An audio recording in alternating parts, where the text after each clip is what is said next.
Good morning, everyone. Welcome back to my channel. All right, let me make sure that I could. Let me make sure I can see myself on YouTube here. I see some folks are already watching me. Thank you for being there and watching me, and thank you to all of you guys and gals who come back and want to hear about science and STEM. It may not be the way you're used to hearing about it. I may take some different angles and we may have some fun here, but it is science and technology nonetheless. But a lot of science culture, a lot of science current events. So we're going to talk about what is the female usage of psych meds today. So we're going to do a little bit of pharmacology, which is my wheelhouse, and we're going to do some endocrinology. Pharmacology and endocrinology. Let me stop slamming my phone and let me make this announcement over on my original channel. Let me mute this so there are not all these. Why am I looking at Facebook? All right, let me mute this so I'm not getting unwanted alerts.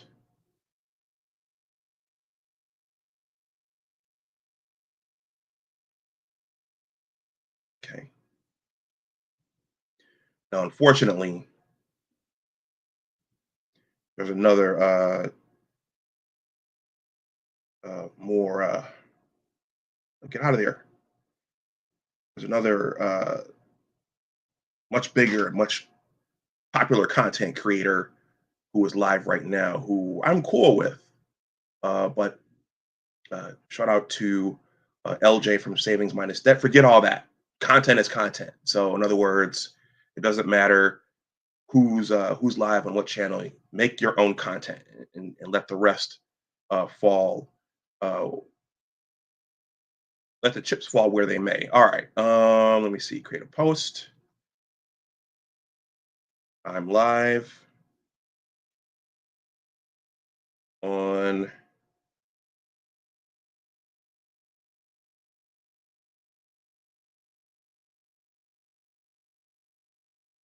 all right, that's been sent. Hey, you guys, let me know who's there in the chat. Let me know, or who. Let me know whose eyeballs I have right now. Let me know who's watching, and as I go throughout this, let me know what you think. I was originally going to highlight and put a magnifying glass on Dr. Jay Bhattacharya, who is the head of the NIH under this current administration. But I decided to do this. I saw something else this week, and I don't know if T. Riddler's coming through. I said T. Riddler would rather hear about this than Dr. Jay Bhattacharya, right now. So we'll do Dr. Bhattacharya next week or the week after if something else jumps up. I will play the intro. I'll make a few announcements, then we will jump in. Please smash that like button no matter how long you stay. And also in my chat, let me know what you think about any of this. So Anwar, I see you have the periodic tables on your chest. Mm-hmm. So what's that all about? Why are you walking around with a chemistry chart on your chest? Well, Cheryl, so this channel is a STEM channel. So when I was conceiving of it and figuring out how to grow it, I figured I should have some T-shirts to go with it. So the periodic table is critical to most of the scientific fields. Welcome to Big Discussions 76, Science and Technology. Science and technology are all around us, all of the time, and there are always science and technology stories to tell. There are always science and technology stories to tell. And even if you are not a STEM practitioner, or even if you have no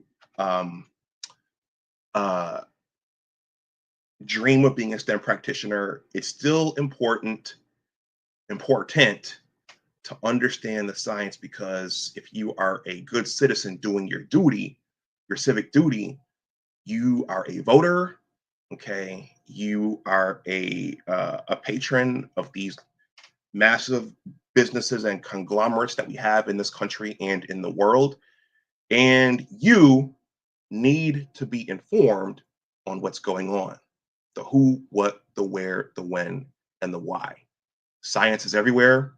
So if you don't understand the science, you'll vote for someone, or you'll continue patronizing a business, or you will be giving advice and feedback to a younger person, and you won't know the significance of what's going on. Tony, you were the first one in. Good morning. He says, "Good morning, Dr. Dunbar," in chat. And then Corey McPherson. Have I seen you before? Corey, thank you for being here as well. All right. So a couple of, let me move this here so you can see my mic. A couple of announcements. So I took last week off from content creation in general, and I think that's genuinely a good thing to do, to let yourself rest, to let yourself reset. But I also took that time to work on the business. And part of the business is the functioning of this computer. This is my portal. This is where my book was written. This is where I create content for those who want to watch it. And a funny thing happened about this time 2 years ago. Well, actually, a lot of things happened around this time 2 years ago. 2023 was a very, very eventful year. But I was at a coffee shop in Royal Oak, Michigan, and I booted this computer up, like, well, I tried to, and I got the black screen for like 15 to 20 minutes. And that hadn't happened before with this unit. And at first I thought the computer was gone. It was broken. And then, you know, the prompt screen came up, enter your PIN. So this went on for about 2 years, okay, with this computer taking 15 to 20 minutes to boot up. And then when it did boot up, it would run very slowly, and it would hesitate. It would take a long time to open Microsoft Word or Excel, and I'd have to wait for it to kind of get into its happy place before I could come and make content. And then you know, this year, Windows 11, I think they're going to push it. I think Windows 10 is absolutely going away in October of this year. So I said, you know what, let me see if I can get the last bit of good usage out of this. I might be able to download Windows 11 onto this computer. I don't know, but let me see if I can salvage this unit. So shout out to my dad. Tomorrow is Father's Day. One of my dad's hallmarks and legacies, other than me and my brother, is trying to get the last bit of usage out of everything, the last bit of wear and tear out of everything, the last bit of honey in the bottle, the last bit of peanut butter out of the jar. Okay, that's my dad's, that's part of his legacy. He's going to get the last bit of something out of something else. So I said, what could be slowing this computer down? I started using AI. I'm going to show you the thumbnail for this live stream. That image was made from AI. So I am on the AI train now, officially. But I asked it, and it said, you know, your computer might need a cleaning. You know, you might need to run this program. You know, that'll clean up some temporary files. So I found this configure. I'll call it a configure program. It deleted out some files, and then when I used the computer again, it went a little bit faster. And then I looked up a video here on YouTube, and one of the recommendations was going to the temporary folder and cleaning that out. So I went to the temporary folder. I didn't know there was a temporary folder on this computer. And sure enough, there were 21,000 files. There were 21,000 temporary files on this computer going all the way back to 2022. So I said, wow, okay, this is probably what the problem is. So I spent all last week deleting out those files once I realized what the problem was. And then I think the computer, once those files were deleted, it kind of had to it realized it had all that memory back. So it took a minute for it to get back to where I could use it. Thursday night, I thought I'd broke it again when the NBA Finals was on. It had to do some updates. And then last Saturday morning, it was back running quickly. So if your computer, long story short, if your unit, your rig, shout out to Complex Design, if your rig is moving slowly, it could be because of the memory, and it could be because you have too many temporary files eating up the memory. And if that happens, it's going to impact how the computer boots up.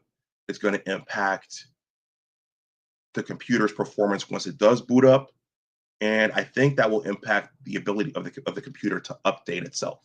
So a lot of things will crash if you have too many temporary files. And I had 21,000. Okay. So now that that's out of the way. That's out of the way. Again, I'm on the AI train now. So the thumbnail for this particular stream was used using Google Labs. So look for more subtle updates in for my content. But today, I want to what we're going to look at. We're going to look at 3 videos.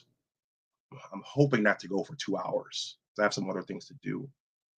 But I've touched upon this on this channel before, endocrinology, and also selective serotonin reuptake inhibitors, okay, and also birth control and what that's doing to our female gender, and also what that's doing to us as a species as a whole. Give me a second while I pull up my endocrinology slide so I could show you guys what we're going to be talking about. And I'm going to breeze through these principles so we can get on with the main course, because you guys want to see the main course. Colonoscopy, CRISPR, dental x-rays. Yeah, there's a lot going on in the world. It looks like there's conflict in the Middle East. Hopefully this won't be the start of the Third World War.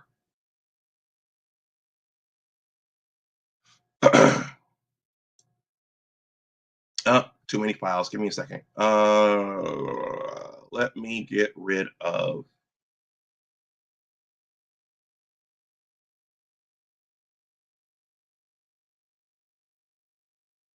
Oh, it's already in here. Never mind. All right. So, guys, so this live stream is gonna go back to my wheelhouse. You know, we do a lot of tech over here. We do a lot of energy and environment, but we're gonna talk about pharmacology today. If you want to learn some more about pharmacology, this is what my training was in. This is what my PhD was in.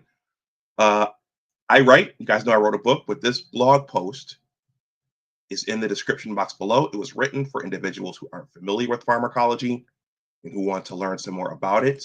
But basically, pharmacology is the study of what. How did Dr. Maybaum say that? Pharmacy is the study of what drugs do to man. Pharmacology is the study of what man does to drugs. It's the research behind the identification of drug targets, drug metabolism, cancer pharmacology, autonomic pharmacology, neuropharmacology. Okay, it's the actual research and science and the principles behind that. That link is in the description box below. Okay, so a major part of pharmacology, whether you're talking about birth control, whether you're talking about, in this case, psychiatric disorders, anxiety, depression, all of those things, what you're talking about in many instances is something called endocrinology. So there are several systems in our bodies, these well-made organic machines by the creator, whatever the creator is for you. But these bodies in large part function off of endocrinology, or they involve endocrinology. Endocrinology, numerous organs in our bodies create hormones, okay? And there's something called hormone signaling. So you have one endocrine cell over there at the top that creates a hormone. That hormone drops into the blood. It travels through the circulatory system to another target tissue where it causes an effect. So that's the effector the effector molecule, and it causes an effect on that tissue. If any chemical, whether it's therapeutic and intentional, if any chemical gets in there and interferes with this endocrine signaling, you're going to block the response at the target cell. All right, you guys understand that? So this is how hormonal birth control works. Okay, this is how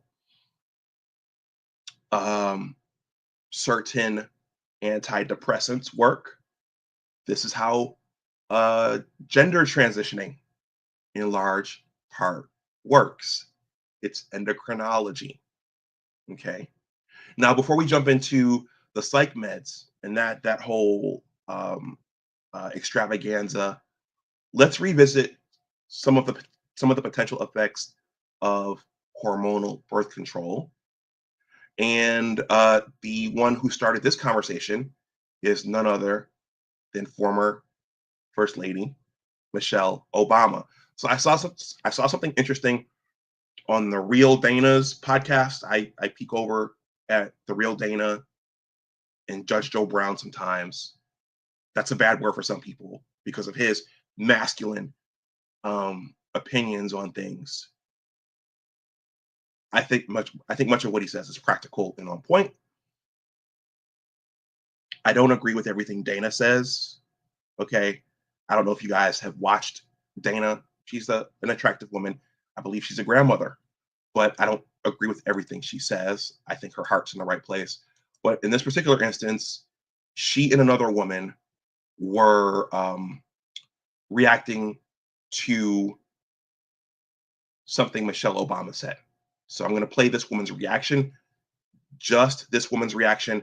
If you want to watch the whole thing, it's in the description box below. All right.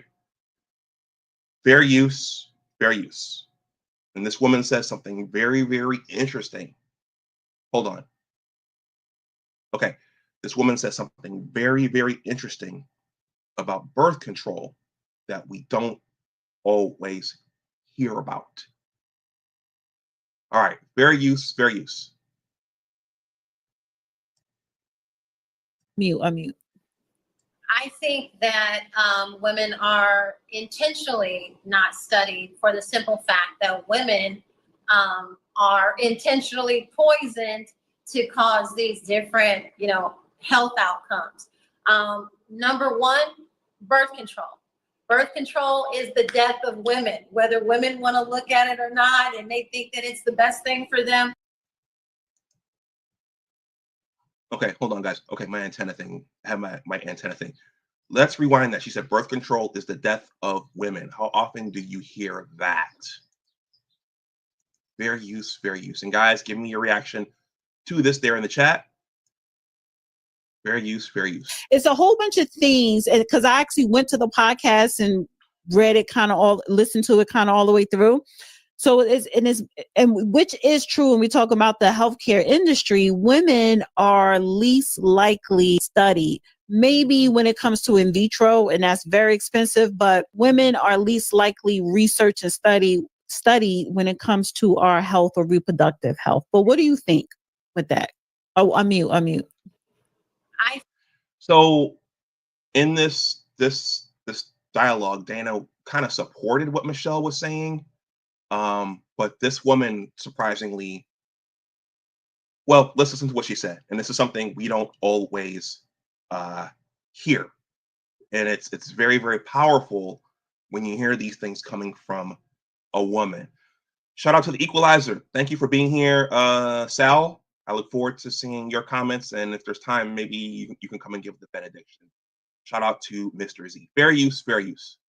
I think that women are intentionally not studied for the simple fact that women are intentionally poisoned to cause these different, health outcomes. Number one, birth control. Birth control is the death of women, whether women want to look at it or not, and they think that it's the best thing for them. Birth control is death. When you every day defy the very anatomy that you were put on this earth to be, and you crush it every day, trust and believe you're going to have some side effects. So she just asserted that when you shut down the very endocrine system that you were given and that you were put on this earth to use, you're going to cause a lot of damage. And then the other thing is, from what I've been learning, the interdependence. We hear a lot about independence today, but from what I'm hearing, and I have to do some more research on this, even the male endocrinology is sensitive, or it reacts to the female endocrinology. So if you're shutting down the female endocrinology, that can have adverse effects on the male side. Okay. And if you've ever dated someone who's been on hormonal birth control and there was some unusual things going on, number one, there are a ton of side effects with those things, with those treatments. But if things were a little bit off, there might be some biology behind that. And there are also studies that looked at whether or not a woman's sexual preference changes depending upon whether or not she's on hormonal birth control. And there's data out there that says that their mate choice does in fact change depending upon whether or not they're on a hormonal birth control. Fair use, fair use. Let's keep the party going. So these birth control companies don't want these, studies, because it's going to turn out that the bottom borderline cause of all of these women problems is birth control. So for me, I've known that I've never taken birth control in my life.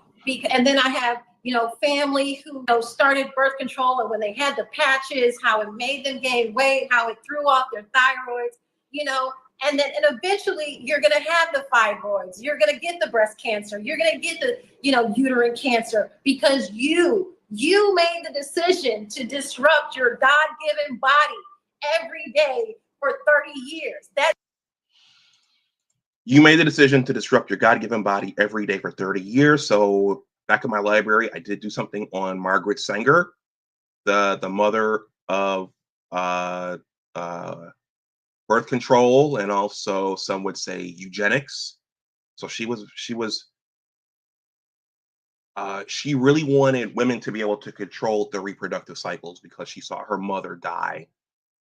And she blamed her father. She saw her mother die in childbirth, and she blamed her father for her mother's death. So she really wanted women to be able to control their fertility. But what were the unintended consequences? Let me move this because that's not a flattering image of that woman there on the top. And I don't know who that woman is. I looked underneath Dana's video, but she's making some good points right now. And that's the thing. Michelle Obama in this, she was arguing that there aren't enough research dollars for women's health. But this woman is arguing one of the biggest problems is the thing that's been pushed for the last 20 to 30 years, and that's birth control. Fair use, fair use. That's your fault. Now, the business part of that is these people and the hospitals and the gynecologists and the obstetricians, they benefit off of procrastination. Isn't your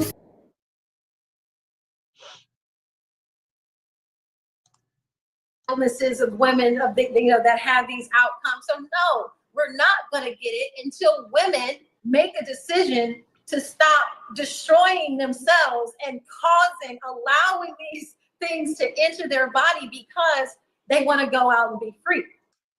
Okay, when have we ever when have we ever heard the principle and the concept of birth control destroying women's bodies? Have you guys ever heard of that before? This is my first time hearing this theory, this opinion, this outlook. Birth control is destroying women's bodies, and if that's the case, then it's self-destruction. Self-destruction. Fair use, fair use. You know what I'm saying? So that's my opinion on it. And in my opinion, that's the bottom of the situation. Like, I'm not going to give women excuses. Oh, there's not, studies on this. You know what there's studies of? You putting that in your body every day and killing the whole being that you were put on this earth to be. So that's how I see it. That is a great point, because if you're going to talk about women's reproduction outside of giving birth, right? And it's like, okay, there are women who want to hold off on being a mother, but they're still sexually active. Talk about the pros and cons of birth control. And and women like her, the liberals or the Democrats or whatever, she's not doing that. She's just really one-sided. Yes, there needs to be more research. Yes, there need to be more studies with certain things when it comes to women reproduction systems. But you got to understand there is a con to a lot of this stuff. There's cons to abortion, there's cons to birth control, but they're not talking about that. So, but she is getting backlash. But I will say this, her and her brother having that podcast, that's strategic. All right, we'll stop that there. Shout out to Dana, her guest, and to Michelle Obama. Oh, no, no, no, no, no. See, our motto is, when they go low, we go high. Also, shout out to the O-Man for playing that drop on his show every day. And then also shout out to Michelle Obama. And there's that. And there's that in response to Tracy Ellis Ross. Okay. Over here, I like to have fun. We're going to jump into the psych meds part of this program now. But I think this is we like to have fun over here. And I think I have a new drop, and I think this might, dovetail onto what we were just talking about and where we're going. But after the last live stream where we played the Just Hilarious Breakfast Club snippet, I brought back my Ketanji Brown Jackson drop. So we're going to play this one really, really quickly. Ketanji Brown Jackson. Can you provide a definition for the word woman? What say you, Ketanji? Can I provide a definition? No, Yeah. I can't. You can't?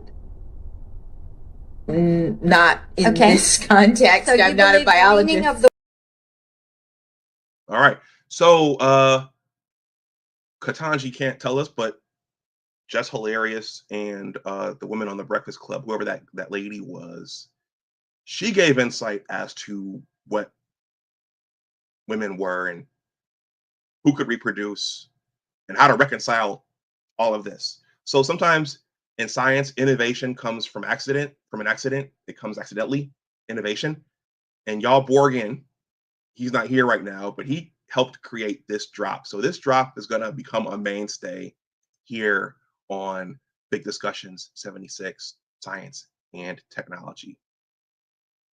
Oh, okay. Only women can have babies. I just want to let you know that. Interesting. There are other people who can have babies. Okay. Yeah. I mean, if they have a uterus, they can have babies, but they just might Right. not identify as women. Okay. Those are two different things. Like, you can be biologically female, but you can't be biologically woman. Woman is a gender construct, a Okay. social construct. But if you got a Okay. uterus, yeah, you can have a baby. Yes, that's the point. If you have a uterus, you can have a baby. Okay, cool. Yeah, we Period. agree on that. If you have a uterus, you can have a baby. All right, woman is a gender construct. No, Tony, it wasn't Angela Yee. It was another darker, another brown-skinned woman, more on the liberal progressive side.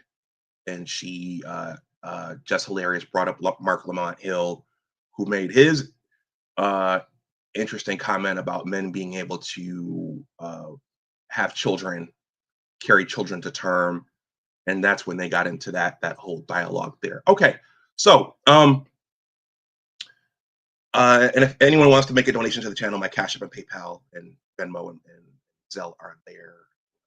Advertisement at the end of it. But psych meds. Why is there an increase in the use of psych meds today, particularly on the female side of the gender line?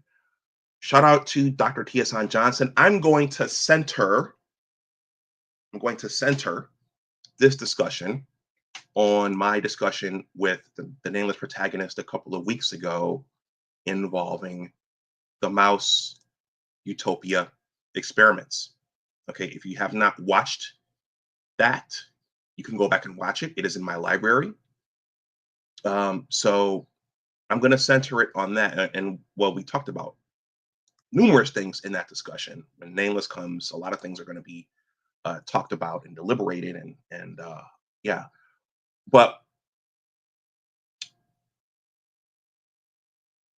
when you alter the culture, okay, what happens to us as a species? And also, is the technology outrunning our biology and the culture? And our culture and our biology, are they having a hard time adapting to the technology?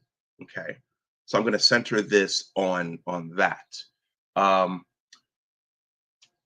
This is a good book. Again, this is very esoteric knowledge. I'm not going to unpack this. I think if you want it, you should get a copy and read this yourself. This is called Awakening the Master Masculine by Master Yao. He makes the argument in this book that we are living in a machine culture. I think that's pretty obvious. A machine culture. And that is in large part throwing us as a species out of the natural order. Shout out to Dr. Thunder. And I'm also reading this right now, The Anxious Generation by Jonathan Haidt. How the great rewiring of childhood is causing an epidemic of mental illness. Okay, so in the YouTube streets, I've been hearing quite a bit about women in particular being on an increased amount of psych meds. Okay, and that's to treat anxiety and depression and a slew of other things. Loneliness may be in there, even though what we're being bombarded with is that men are lonely. There's a male loneliness epidemic. But is that accurate, or is it the reverse? Okay. And then the question is, one of the questions is, why are so many women on an increased number or increased amounts of psych meds? Okay, what's causing that? Is it the machine culture? Is it that by 2030, less there'll be a decreased number, a significantly decreased number of women without children? Okay, are they out of their natural in the society, out of their natural function and role and what biologically they're supposed to be doing? Having children later, not having children at all, not being mothers, not being grandmothers, and then getting into 30s and the 30s, 40s, and 50s without a family and ending up lonely, being stressed out from work. Is all of that contributing to this? So I'm gonna we're gonna look at two videos. These are shorter. I have to stop them, so that will probably elongate them a little bit. But I also did look up. I did ask Google Gemini about this, and I'm going to read the answer at the end of the stream. So let's jump in. Let's get rid of Michelle Obama. Okay, and let's go to our first video. And the first one references the second one, so I might stop the first one, play the second one, then come back to the first one. We'll see. We'll play it by ear. Let me see. Get rid of that.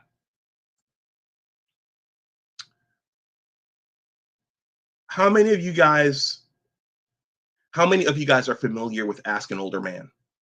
It's a channel that I watch at times. I think Mr. Aiken makes really good content.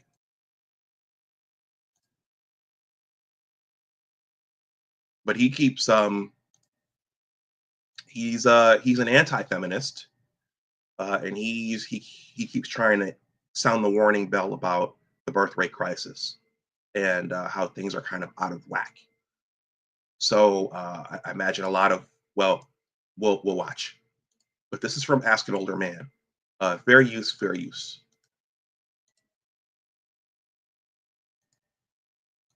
This is entitled. Okay, so for those watching who would say, okay, you guys are engaging in misogyny here. Okay, got to remember the context of what we're talking about. What's going on with the psychiatric health of the women in this country, and why is there an increased usage of psych meds? This is from Ask an Older Man. Fair use. Please smash that like button. Women have been putting out these videos about where men should be more emotionally intelligent and how men should start going to therapy. A recent study actually found that a majority of Gen Z women won't date a man unless he's willing to go to therapy. More specifically, a survey from the dating app Hilly showed that 55% of Gen Z women won't date a guy who doesn't believe in therapy. And I just found this bizarre and frustrating because one of the things that we got to realize about males and females, women have a higher degree of neuroticism than men do. And what? Okay, this is something that Mr. Aiken hits on quite a bit in his content, the fact that women, for the most part, have a higher level of neuroticism than men do. Another phenomenon of today is to really play up how different the genders are. Okay, that's a lot of people don't like to hear that. A lot of people don't want to hear that. But that's something I think that we need to keep in mind in all instances. And that's a major part of this book, The Anxious Generation, as well, because Jonathan Haidt describes and he lays out how social media affects girls differently and more severely than it affects boys. The genders are different. We're not the same. All right. Fair use, fair use. Cynical Optimist says, studies have been published for a couple of decades that women are high in neuroticism. Okay, yeah, but that's important to know because we're in an era where everything is being homogenized, flattened. Once again, shout out to Dr. Tia-san Johnson. Fair use. What do I mean by that? Women are more deeply affected by negative emotions than men.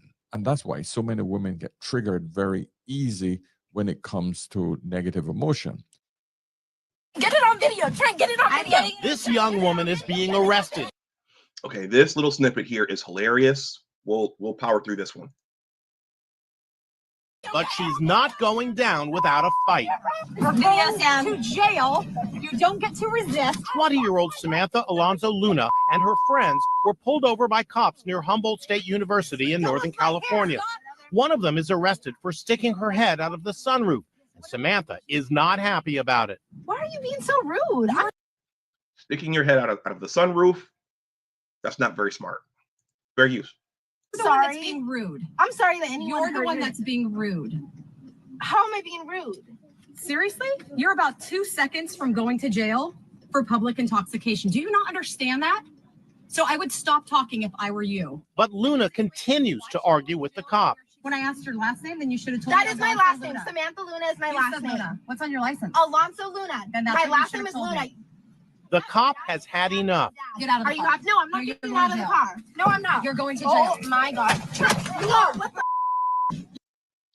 When a cop makes a suggestion, you should follow that suggestion. Fair use, fair use. You are going? What the Try and get it on video. Try and get it on video. She grabs the cop by her hair. Let go of my hair. Stop hitting her. Let go of my hair. Let go. Guys, that wail right there, that wail was hilarious. We got to watch that one more time. That wail. And if she had just acquiesced to what the police have said, none of this would happen. But that wail right there at the end, my God. The cop has had enough. Get out of the car. No, I'm not getting out of the car. No, I'm not. You're going to jail. Oh my God. No, what the you are going? What the Try and get it on video. Try and get it on video. She grabs the cop by her hair. Let go of my hair. Stop hitting her. Let go of my hair. Let go. We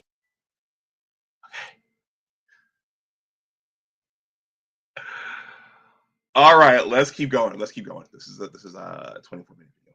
asked security expert Steve Cardian to analyze the video. Even if the police officers were wrong in arresting her, she has no right to resist arrest. It's a crime in the state of California. But another thing that females tend to do is that they tend to date bad boys early in life. I'm not comfortable. In fact, I've tried really hard to be attracted to men who treat me well. It's boring. It's not only boring, but it makes me feel uncomfortable.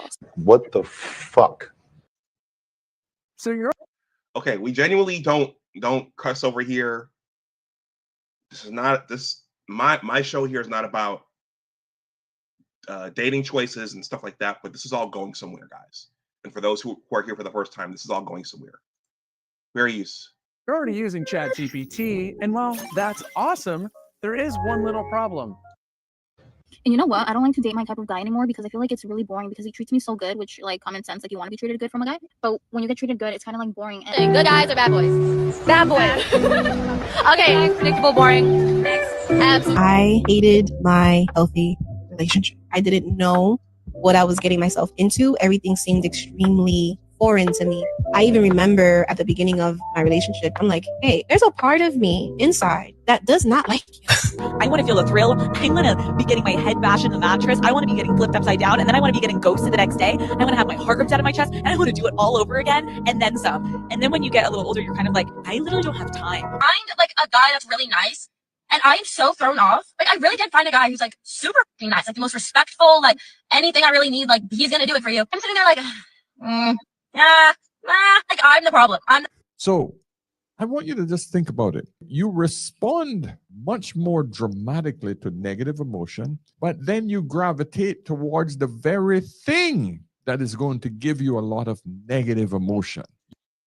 So guys, with social media and the internet, you have to keep in mind, okay, because there are those who say, okay, you're spending too much time online, you're spending too much time in these digital spaces. Is what you're seeing in the real world, does it match with what we are seeing online? Okay, that's just a rhetorical question as we're going through this. Is this accurate? Are these just fairy tales online? You'll get the highs, but you're going to get the lows. You are now dealing with the men who are not the kindest to you. So all of these are negative emotions that you will experience early in life. You're going to absorb at a much higher degree. So this is why you find that women are recovering from trauma. You have to understand this, gentlemen, that women are always responding from trauma. So Tony, how did you know he was going to say trauma? You mentioned trauma yourself. Trauma. Men are not the ones that are responding from trauma. They're recovering from divorce. They're getting over their ex. But men learn lessons from their negative experiences. Women go through trauma. You don't hear men going through trauma. Oh, I'm the trauma of this one. Trauma. No, men don't do that shit. The problem arises now is that women are trying to project their negative emotions and their experience into the male's experience. When they're continuously harping on the fact that, oh, I'm not going to date a man if he hasn't gone through therapy. You don't have to. Okay, so here, again, one of the things we're seeing in our current modern times is we're hearing a lot about men having low emotional intelligence. Okay, men being lonely. Okay, men being in crisis, boys and men being in crisis. But is this a projection hiding something else and taking the attention away from something else? Who are the real casualties? For men, when men choose not to pursue the female gender, or if men are okay playing video games. Who are the true casualties here? Fair use, fair use. Someone who is emotionally secure with himself so that he can be emotionally secure with me. The next person that I date is going to have gone through therapy themselves. I don't care if it was through church. I don't care if they paid millions of dollars. I could care less. I need them to have gone through therapy, and I need them to tell me what going through therapy meant for them. Why are you asking him to go through something that he don't need? So therapy, for context here and for completeness, this therapy is a non-chemical/pharmaceutical treatment for some sort of mental dysfunction or disease. So you're going to talk to somebody, and they're helping you. They should be helping you through your trauma or your whatever it is you're dealing with, anxiety, what's the word I'm looking for? Your dysphoria, your trauma. The therapist is a professional who is supposed to help you through that. Therapy for what? He's not the one that's experiencing the trauma. You are. So I find that a lot of women are doing this now, but it's not out of good faith. It's all about, how can I control this man?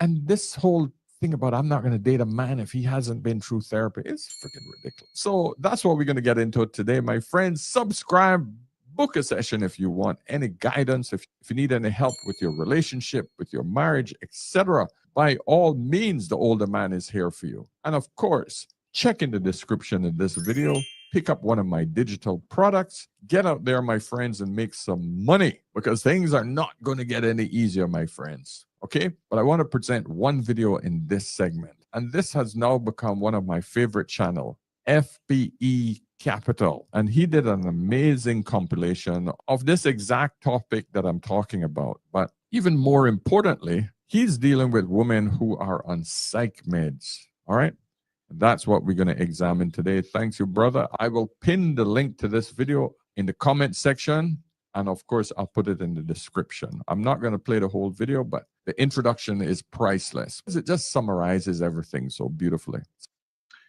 You know what, guys? I think from here, I watched the video he described. I have it queued up. We're going to watch that one, and then we'll come back, because this gentleman who made this video, he gets into a lot of the science of this whole thing, and trauma and therapists, and whether or not therapy and psychology are real sciences. I think I'm going to stop that one there, and then we'll jump to I think he said PBE Capital. PBE Capital.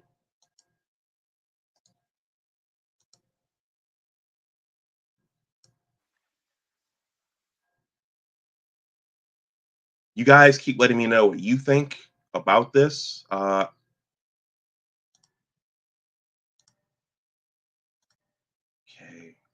FDE Capital. These guys watched this channel before. All right. Fair use, fair use. So this video is entitled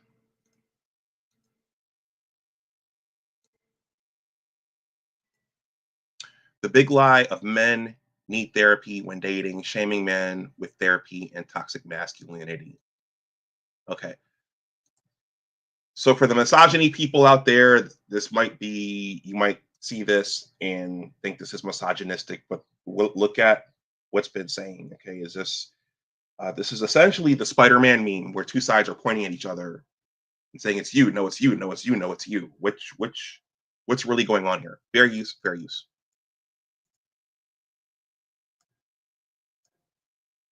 Whoops. It's never because they genuinely care about men's mental health. Let me start from the beginning. When people scream men need therapy or that men need to work on themselves, it's never because they genuinely care about men's mental health. It's simply because they can't control men. No longer have I accepted the standard of dating someone who hasn't gone to therapy. I no longer want to date or trust men that have not been to therapy. Like a year of court-mandated therapy and like 2 intro to feminism courses. Day 1 of tapering off of my antidepressants, and I'm so nervous but so excited. So this lady says day 1 of being off of her meds. Okay, and that's the other thing, guys, is that, can you guys hear me? My antenna thing keeps showing up. Can you hear me? Give me a 1, give me a yes, a yay, or nay.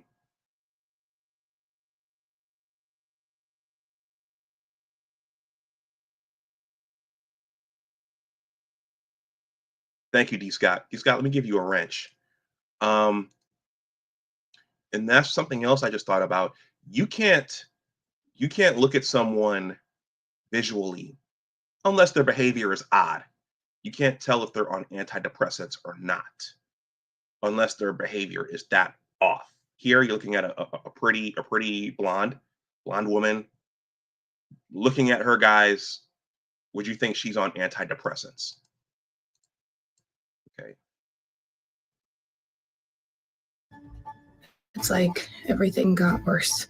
I have been in therapy since I was 6 years old. My parents said, we want her to be emotionally intelligent, and that I am. I never stopped going to therapy. I have been on Zoloft or sertraline since I was 16. So guys, Zoloft and sertraline, really quickly, those are, I believe those are selective serotonin reuptake inhibitors. Our brains, our nervous system is full of these synaptic clefts here, these junctions, where the hormone is being released into this space here so it can bind to the receptor on the postsynaptic terminal. So when you hear Zoloft and the other one she just mentioned, think about selective serotonin reuptake inhibitors. Okay, this is a form of hormonal therapy. Fair use. And I've been on the highest dose, which is 200 milligrams. So I'm on an SSRI, really high dose, and then Vyvanse also affects your serotonin levels. I've been taking sertraline for my anxiety for 4 weeks now. Something's funny, I laugh until I cry. I'm angry, I cry. I feel everything so intensely. I don't even want to feel anything anymore. Go to therapy. My mood has been so low. I've had no motivation. There needs to be a section on dating apps that says, have you been to therapy? And I've been struggling with the smallest of tasks, like even having a shower. And if yes, how long did you stay? They recently did these studies on these, coping techniques. They taught coping techniques. I'm making this video. And it turned out it made kids sadder and more anxious. They measured this. And the reason was regularly ruminating on your bad feelings can make you feel worse. So guys, D. Scott, this is a good point. D. Scott says 200 milligrams, Jesus. So as a scientist who's worked in a research lab, I'm thinking about how much powder that would be on a scale. Therapeutically, that's a large amount. Okay, so she was on 200 mgs. Over time, your brain starts to rewire. Okay, it starts to rewire and it starts to adapt to that drug going into your system repeatedly. So it's, the initial reason for getting it was to treat something. The doctor determined that they needed to up the dosage. And so her mind, that woman's mind, and those taking 200 mgs or more, their minds are altered. Okay, their minds are altered. Okay. Now the other thing, going back to this book here, The Anxious Generation, John Haidt does say that social media. So we're talking about Gen Z here, but if you look on Facebook and Instagram, you could see millennials and Gen Xers posting pictures, ladies posting pictures all the time, just responding to stuff. On TikTok, you see ladies of all ages responding to stuff, responding to things, using that as their diary. You know, perhaps social media is making them unhappy as well. Okay, so there are a lot of things going on here. Sal says, number one, Tony says, so what you focus your thoughts on, you become. So hence the context and the importance of what Paul said about a high level of neuroticism. Okay. And then Sal says, when you're dealing with the woman, it would be wise to use the bathroom. So a little Seinfeld. So Sal's proposing a little Seinfeld, energy there. When you're dealing with the woman, it would be wise to use the bathroom so you can look into the medicine cabinet. As I think all of your men there in my chat, have you all ever gone to therapy? Okay, have you ever gone to therapy? I've gone to counseling, typically after some relationship drama or relationships have crashed. But I've never been to therapy to try to fix something in my brain that's broken.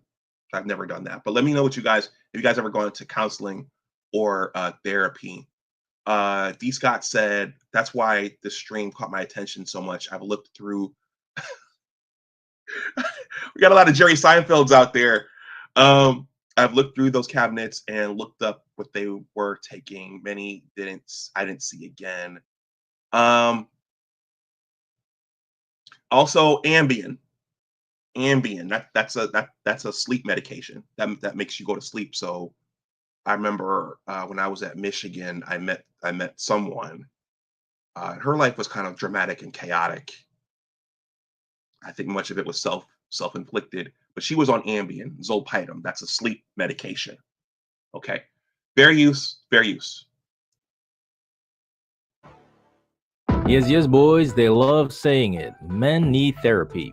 But what they really mean is men need to do what I say, or else I have to up my anxiety meds again. So we decided to up my dosage just by 5 milligrams. I just increased my medication, moved up to the 20 milligrams. And within an hour of taking it, I was throwing up. I'm going to give it a couple weeks, figure it out, take some Zofran with it. I started at 25 milligrams, 25, then 50, then 75, then 100, until I got to 200 milligrams. My God, it is a true epidemic of. So 200, going back to Tony's, was it Tony's comment? No, it was D. Scott's comment. Thank you for this comment, D. Scott. 200 seems to be the top dose.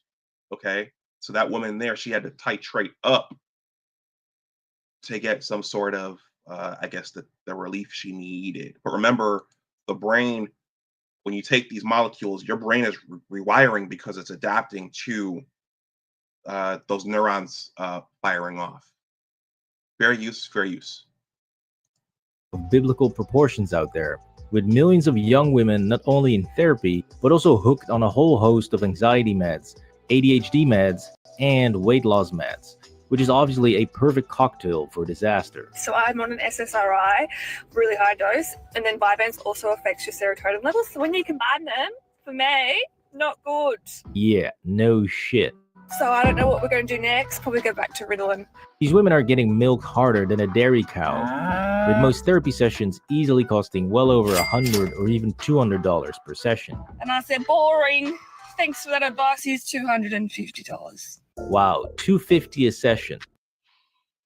So therapy sessions, again, you're seeing a professional, they cost.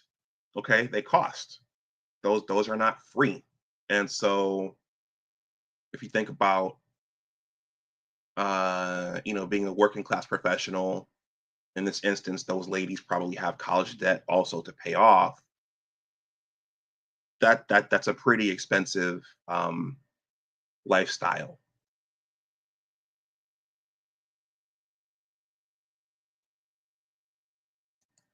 Fair use. Even in Australian fund money, that is still well over $160. Now multiply that with 8 clients a day, 5 days a week, and you start to see how insane the amount of money is that these therapists make. Please drop a like if you think that most therapists are just milking clients, and comment down below what you think. Because this is what it's all about, right? Motherfucking cock-sucking money. So it's no wonder that TikTok is absolutely flooded with people telling you need therapy. And what a coincidence. They all just happened to sell that. I'm a therapist who just got out of therapy, and as a therapist in therapy. Is it normal to go to therapy every week? I'm a therapist, so let me tell you, it is totally normal to go to therapy every single week. See this? This is a 400-ounce bar of solid gold. Back in the 20s, this could buy you a decent. But before we dive into this messed up and corrupt world that is therapy and anxiety medication. So as you guys know, there's a lot of there's a lot happening on TikTok. Apparently, there's a therapy grift. I think grift is the right word. There's a therapy lane over there on TikTok, in addition to all of the crash outs. I'm over on TikTok, you guys. If you're over there and you want to follow me, I don't have time to post all the time, but people create content here on YouTube based upon the crash outs on TikTok. So this therapy thing appears to be a hustle over there. Fair use, fair use. I must make a few things very clear. First up, 99% of therapists are absolute clowns who don't know what the hell they're doing, and you should never let them work on your mental health. If you're feeling anxious too, you can pop along with me. Even though I am feeling anxious and I'm frustrated at myself for feeling this way, you don't get anxious. This is not at all how I go. I know that anxiety is not actually that wrong. Yep, she's an actual therapist with paying clients, but we'll get to her in a sec. Because second, therapy is mostly a pseudoscience that only in very specific situations and for very specific cases can actually help to treat people, but only when it's done by solid experts with decades of experience.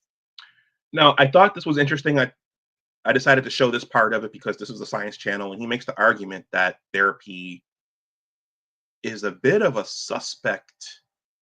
Psychology is a bit of a suspect area. Okay. And this is something that I was going to do a stream this morning on Dr. Jay Bhattacharya at the NIH. He talks about this principle here that this gentleman is going to talk about. So, and then, anyone who's looked for counselors or therapists, to me, that always seemed like a labyrinth. Because, how do you choose?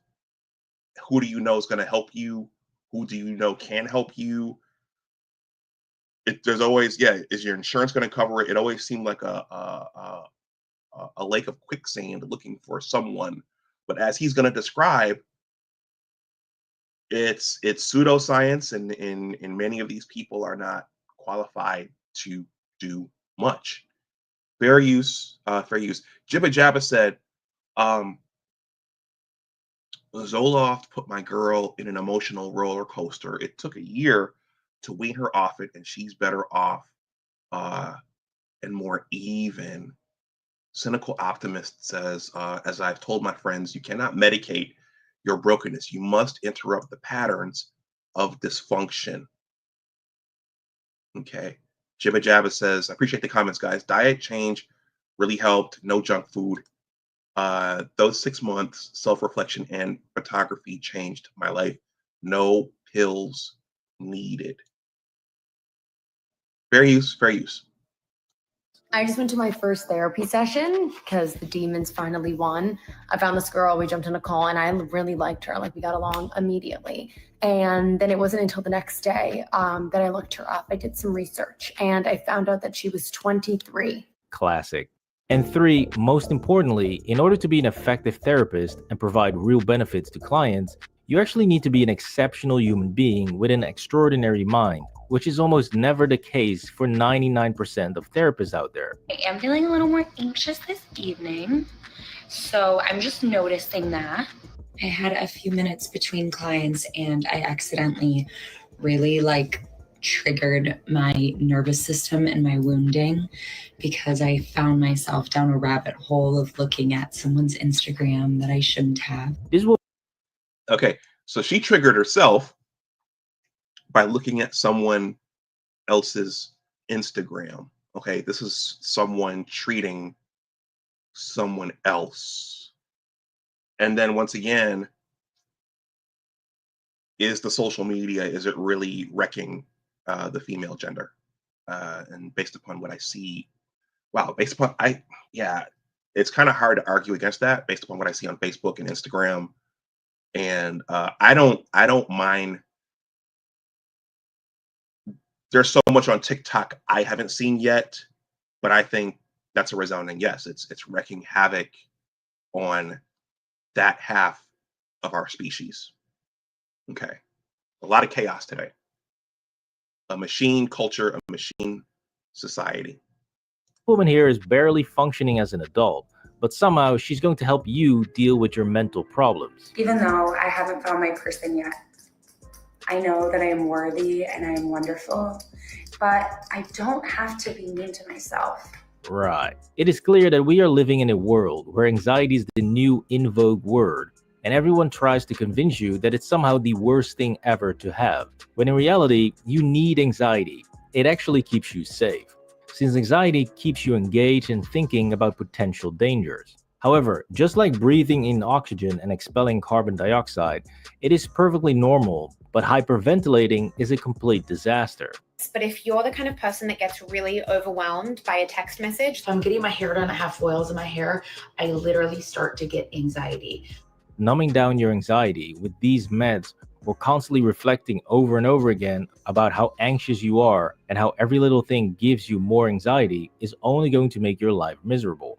With all of these meds and all of this therapy available, when have you ever heard a therapist tell you that they've cured all these patients?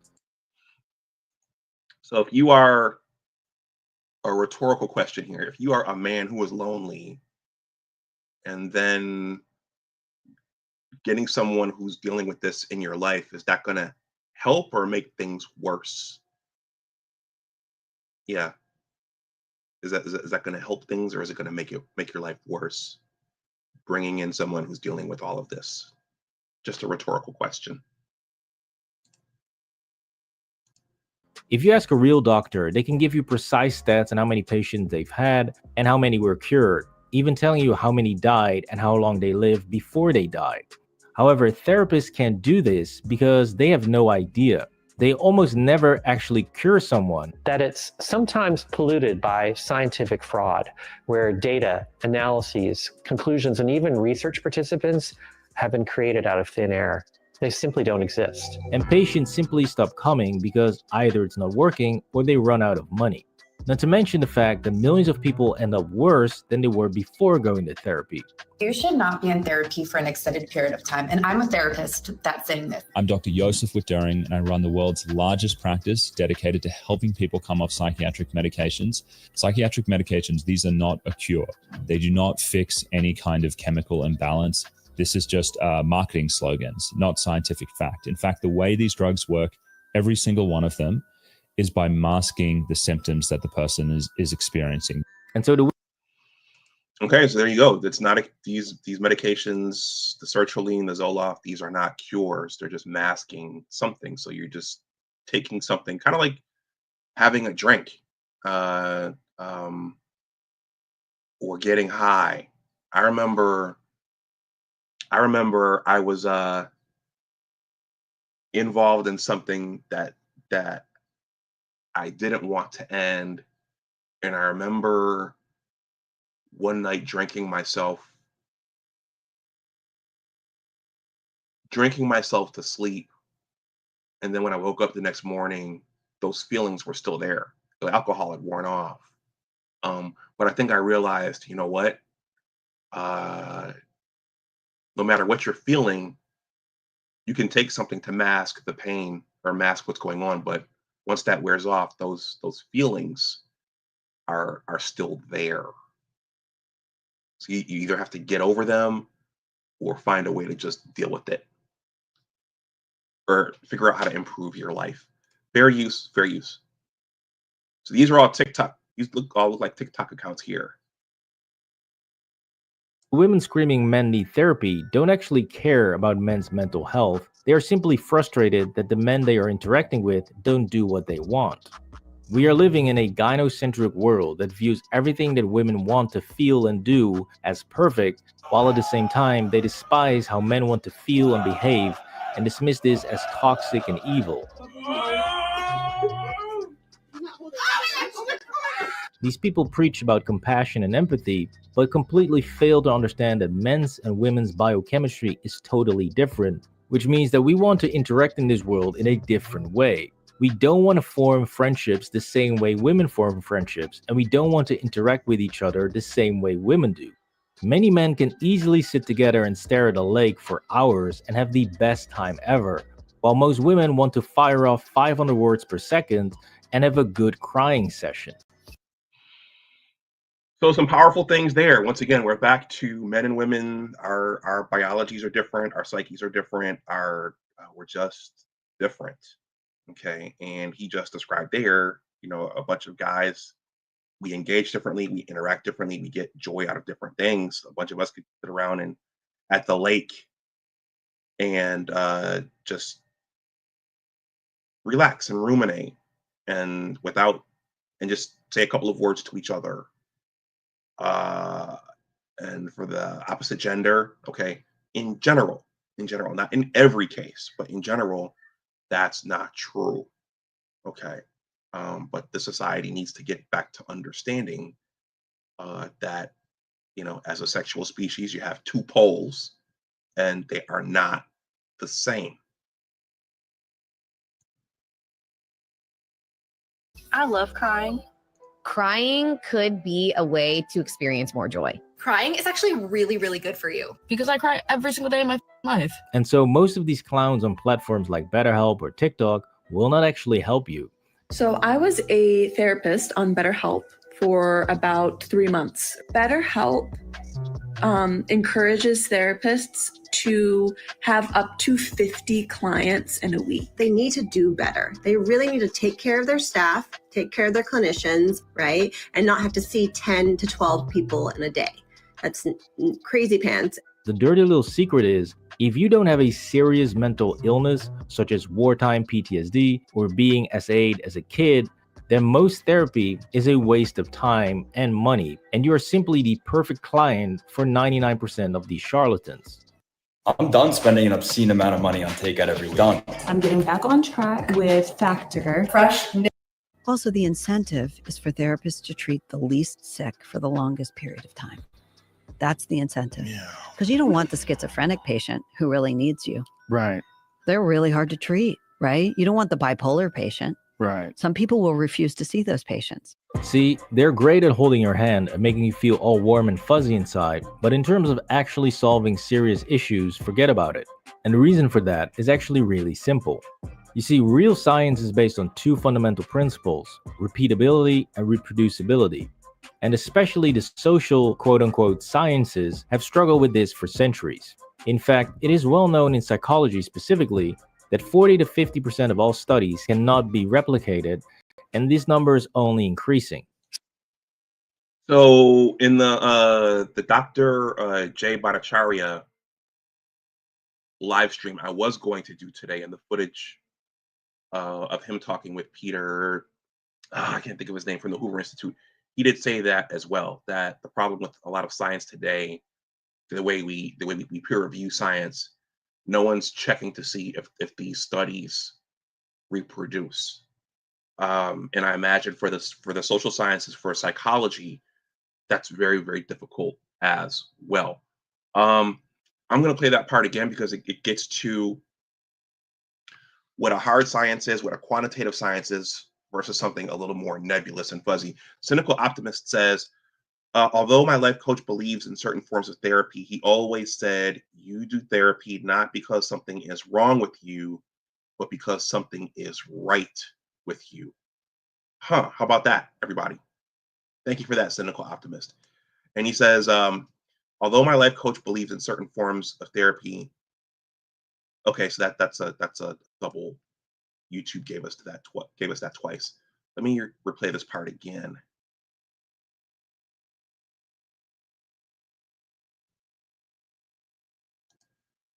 Fair use.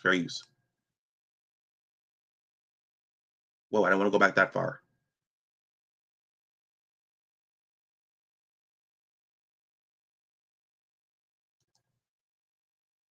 It's actually really simple.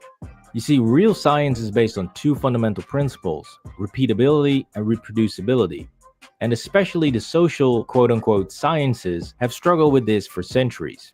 In fact, it is well known in psychology specifically that 40 to 50% of all studies cannot be replicated, and this number is only increasing. So for a long time, especially in psychology and in life sciences, people were just like, I would do a study, I would report whatever I want to report in a paper, but in reality, this was just a fluke, and no one is going to replicate it. So people are going to base their work off of my fluke. 270 scientists from the reproducibility project Psychology took on a huge task. Rerun 100 studies that had been published in 3 important psychology journals. And by 2015, they had replicated all 100. And of those 100 replications, only 36% resulted in any significant results. And for that 36% that were replicated, the effect sizes were on average half of what was originally reported. So not only can results of psychology studies often not be verified, but there's no real motivation to do so. But the problem gets even worse since psychology has a major problem that's never even mentioned, and that is the problem of calibration. You see, when you measure anything such as distance, speed, voltage, or temperature, you need good instrumentation that is carefully calibrated. And when you start messing around a person's brain, you definitely need to make sure that your instruments can be trusted to give you perfect results. Okay, that's another issue with psychology. Jibba Jabba says, question, does not a peer-reviewed test in a theory to determine if the assumption can be repeated or is valid? Okay, yeah, I agree with what you're saying there.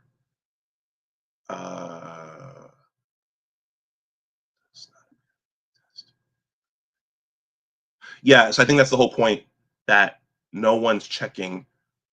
Once something is submitted, no one's checking after it for its validity. No one's verifying it. Tony says it's not quantifiable. So he's referring to psychology. Yeah, I don't see how you can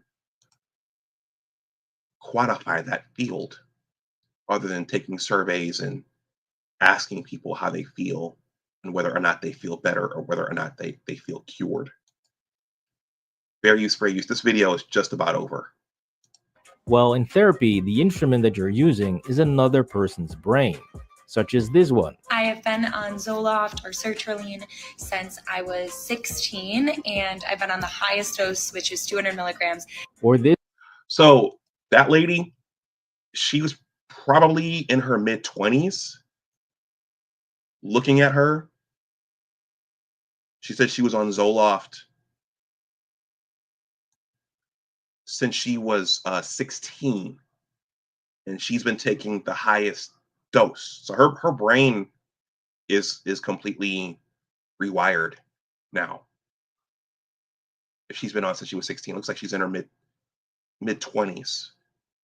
Yeah, so think about that. There are people walking around whose brains are completely rewired, and she probably has to stay on that for the rest of her life to stay happy or to stay functioning or content.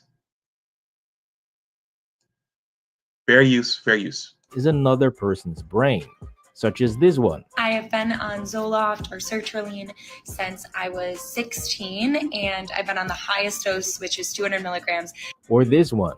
Ever since I decided to share my own mental health journey, dating back to 2 years ago when I checked myself in for inpatient mental health. And I say over and over again that my 3 shocking reasons why butter belongs in your smoothie.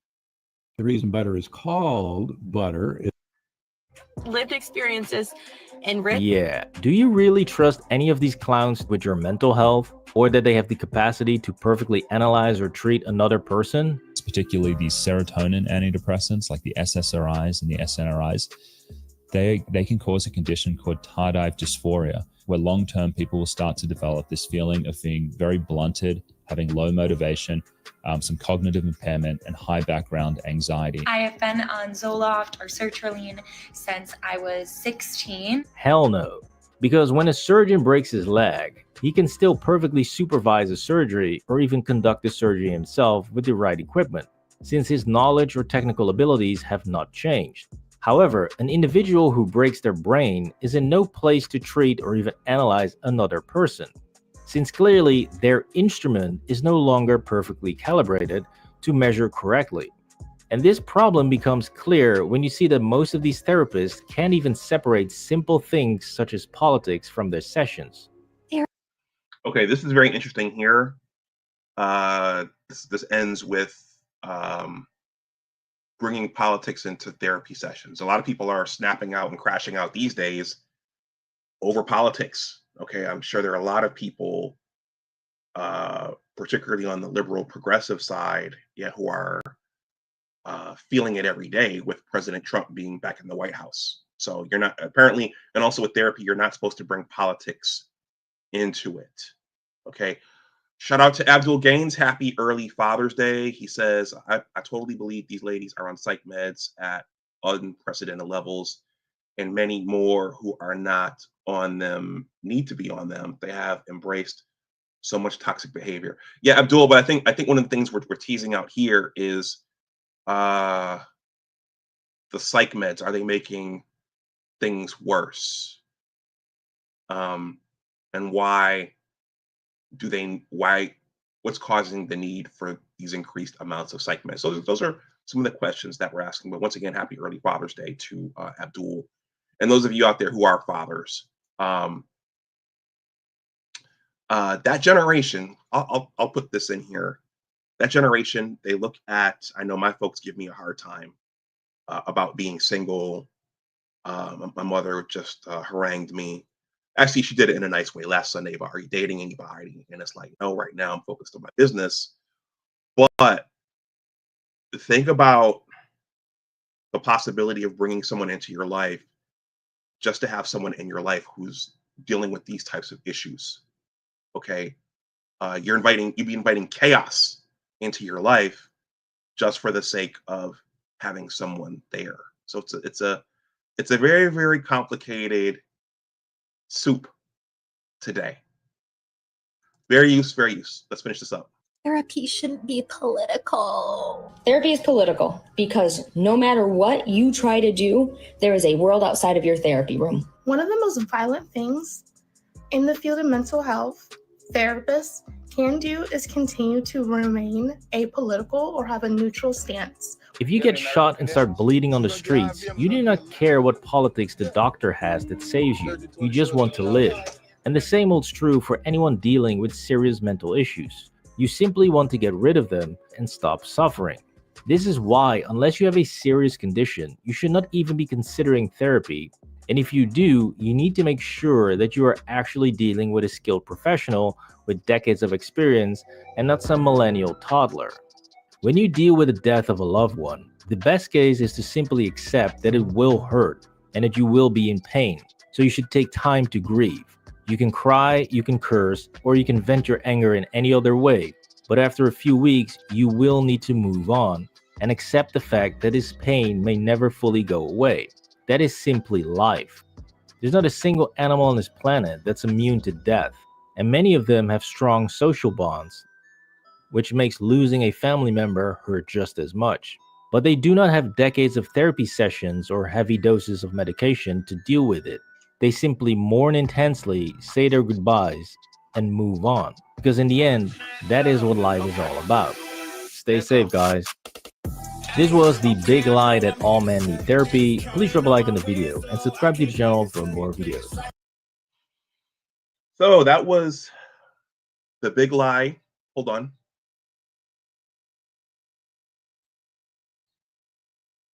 Maybe it's the rainy weather that's coming through. It's supposed to rain here some more, but my antenna thing keeps showing up. So that video was entitled "The Big Lie Men Need Therapy When Dating: Shaming Men with Therapy and Toxic Masculinity." So I'll put the question out there once again. Have any of you guys gone to therapy at any point in your life? Have you gone to counseling? Which, yeah, now that I'm looking at all of this, I think those are a little bit different, counseling versus therapy. therapy, it sounds like you're really, really trying to fix something. You're trying to stop your trauma. You're trying to heal your drama. You're trying to stop the anxiety. Counseling seems to me like someone kind of coaching you through a hardship that you're experiencing at that time. So I've done counseling, never really needed to go to a therapist to fix something broken in here. Have you guys ever gone to either? We're going to end with Ask an Older Man. His video, Mr. A intends to go for 30 minutes. I don't want to stay on for another 30 minutes. That's stopping that to transform the content. That'll make us keep us here another hour. I don't want to do that. So I'm gonna jump to two places.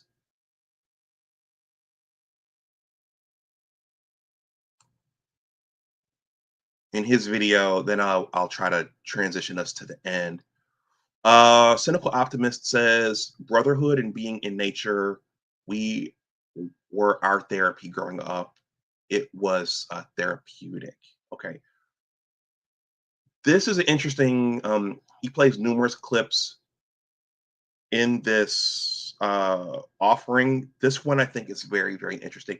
Abdul Gaines, thank you for the generous Cash App. I appreciate that. If anyone else wants to make a donation to the channel, I'm not monetized over here through YouTube's apparatus or through their machinations or whatever you want to call it, through their system. So if you want to make a donation, that information is in the ticker.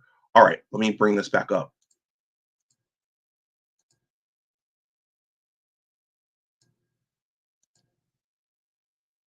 Fair use, fair use. I think this particular snippet is very, very insightful personally. Oops. Is that if she is independent and she pays her own bills. Let me see what he was saying just before that. Fair use. Oh, this is a good one.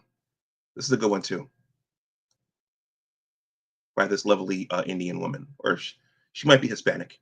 Independent, and you can do whatever men can do, and equality, and you don't have to depend on a man. Women can literally do anything, but we just let a man do it for us. You can do anything? Yes, we can. We can protect, provide. We're independent. We just let a man do it for us. So who built all the buildings you're looking at right now? I don't know. You can. Okay.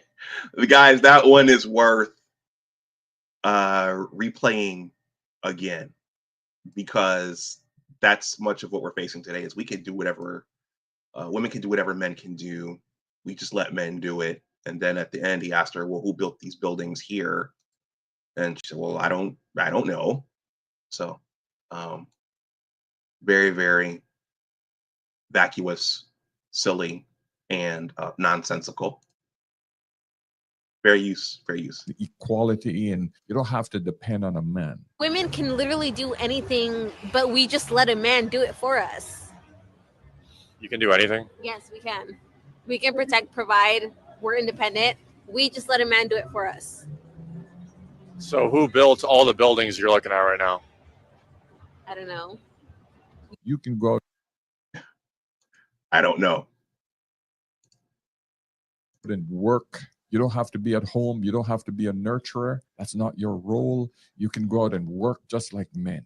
So what do you think this does to a woman's brain? All I'm saying is that if she is independent and she pays her own bills and she takes care of herself and she can cook and she is doing her own damn laundry and she is looking good and staying hydrated and being her very best self, she is one step away from having a literal nervous breakdown. Women are. Okay, I thought that was, when I watched that one, I didn't think she was going to go there with it, but I think it's very, very telling. Let's hear what Paul has to say. Then I'm going to go back and listen to that one more time, because I think it speaks to, going back to the Mouse Utopia discussions with Nameless. What are we looking at out here? And when you meet someone as a man who's doing all those things, it's very, very arduous. It takes its toll to have to pay bills and make money and keep yourself fit and do all the things you need to do in the society. And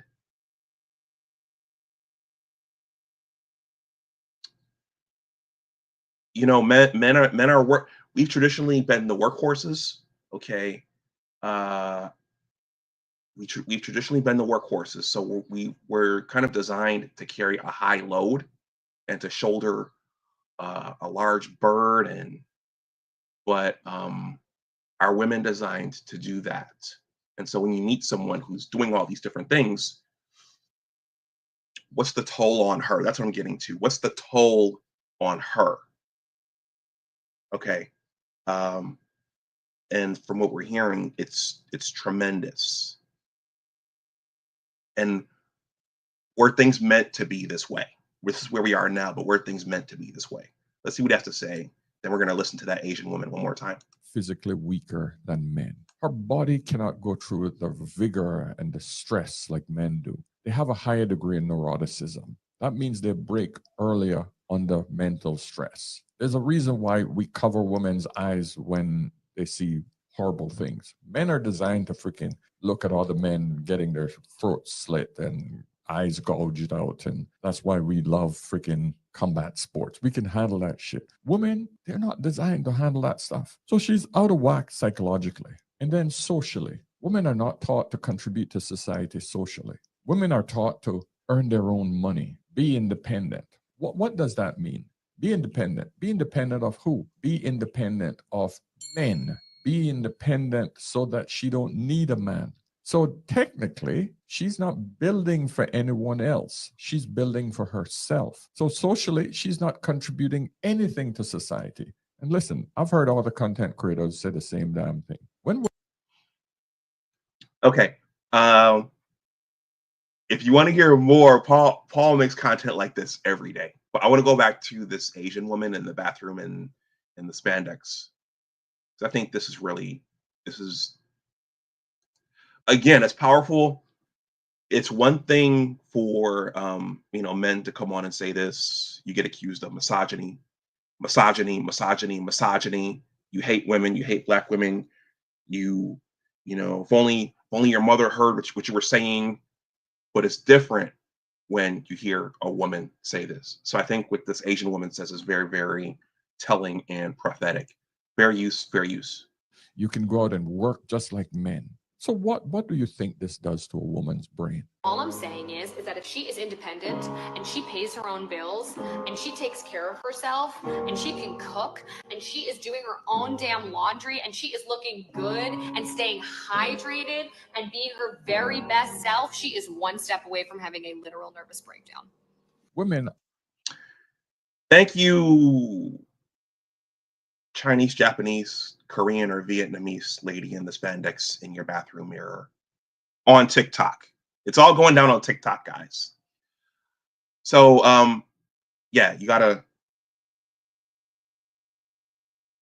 the male loneliness. If you're peaceful, okay, why would you invite certain things in if you don't need them there? There's a part of this. There's something else here I want to jump to. Then I'll wrap this up. There's another therapist here. If you have a 700+ credit, get rid of this Chase commercial here. Pause that. Okay. This one is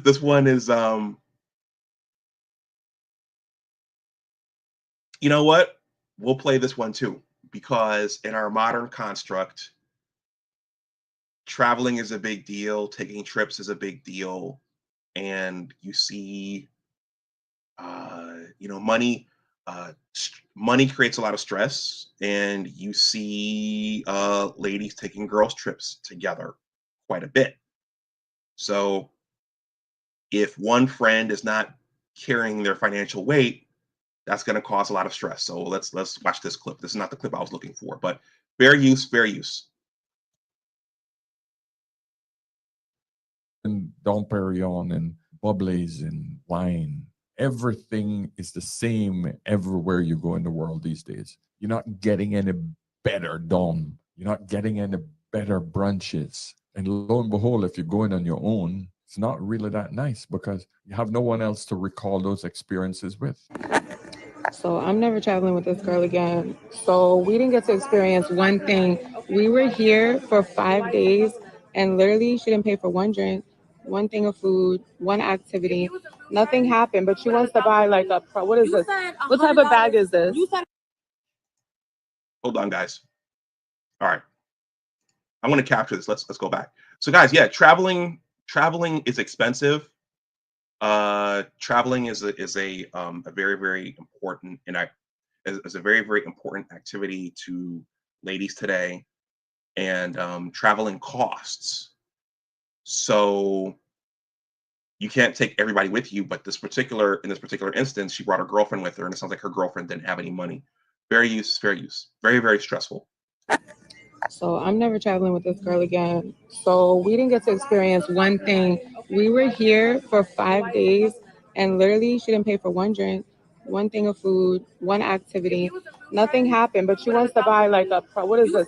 What type of bag is this? She wants to buy like designer bags, and designer glasses and stuff, but she didn't pay for one thing the whole trip. But why would you not pay for one thing?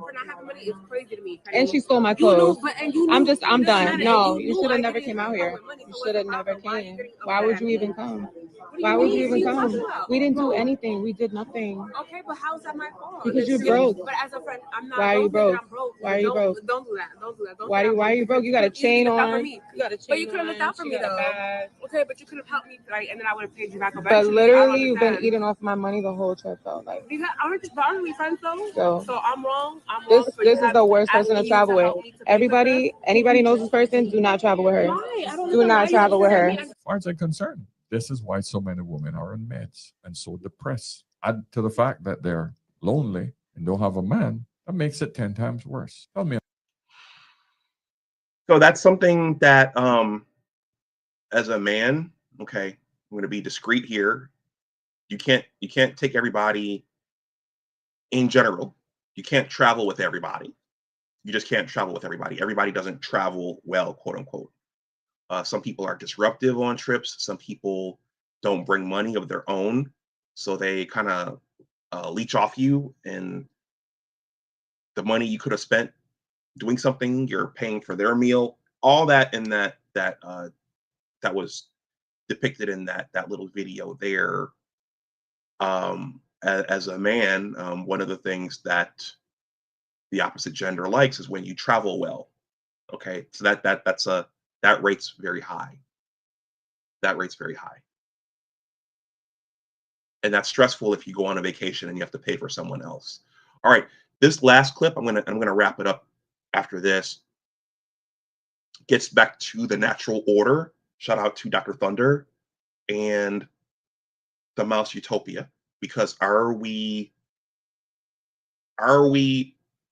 operating in our biology right now collectively the way we're supposed to, or are we someplace else? And these mental health epidemics that we're seeing, is this occurring because we're not fulfilling our biological roles? Okay, has the culture skewed everything? Has the technology skewed everything? But the culture in particular, fair use. Showing that women have a problem handling the difficult world. This will never go viral. But if it does go viral, I might do a bunch of the crazy things that I am suggesting right now. I'm a 35-year-old woman. I am single with no children. I am a health and wellness content creator who is going through a lot of grief right now. Sorry for the face. I just lost my dad. Okay, so condolences to this lady for losing her dad. Father's Day is tomorrow. It sounds like she was very, very close with her dad, but this last part I think is very, very telling. Fair use. Having this like crazy desire to just quit my full-time job and like go travel the world. And I don't really know how I would earn during that time. But I'm also just like, do you ever have those days where you're just like at your wit's end and you're like, I don't know, maybe I'll figure it out. Having one of those days, like there's gotta be more to life, you know? If this interests you, and if you would actually follow a series like this of like, I quit my job and went and traveled the world for, I don't know, a few months, maybe longer. I'd love to do it for eternity. But if that is interesting to you, just maybe like this video or comment below. Or if you happen to be in your 30s and single too without children, and you feel very alone sometimes because everyone in your life has kids but you, let me know. That would be amazing. It really. That last part right there. That last part right there. Now she's not an ugly woman. I don't think she's an ugly woman. Then you have to ask the question, why is she in this place of loneliness? Okay. Why is she in this place of loneliness and unfulfillment? Very useful for you. Let's watch this again. If this interests you, and if you would actually follow a series like this of like, I quit my job and went and traveled the world for, I don't know, a few months, maybe longer. I'd love to do it for eternity. But if that is interesting to you, just maybe like this video or comment below. Or if you happen to be in your 30s and single too without children, and you feel very alone sometimes because everyone in your life has kids but you, let me know. If you feel single and alone because everyone in your life has kids but you, please smash that like button if you haven't. Would be amazing. It really is sorrowful to see, my friends. I want you to tell me, gentlemen, how many women you know and how many of them are on psych meds or they are in therapy, and how many of them are recommending that you go to therapy. They think it's because you're not in touch with your emotions that you're not emotionally intelligent. And their idea of not in touch with your emotion is you're not sympathetic to their cause. You're not taking care of her pain and her needs. That's emotional intelligence for a lot of women. If you're not bowing down to her needs, if you're not catering to her, you're not emotionally intelligent. Make that shit make sense. Listen, I'm going to keep this one short. I want you guys to go over there and support FBE Capital.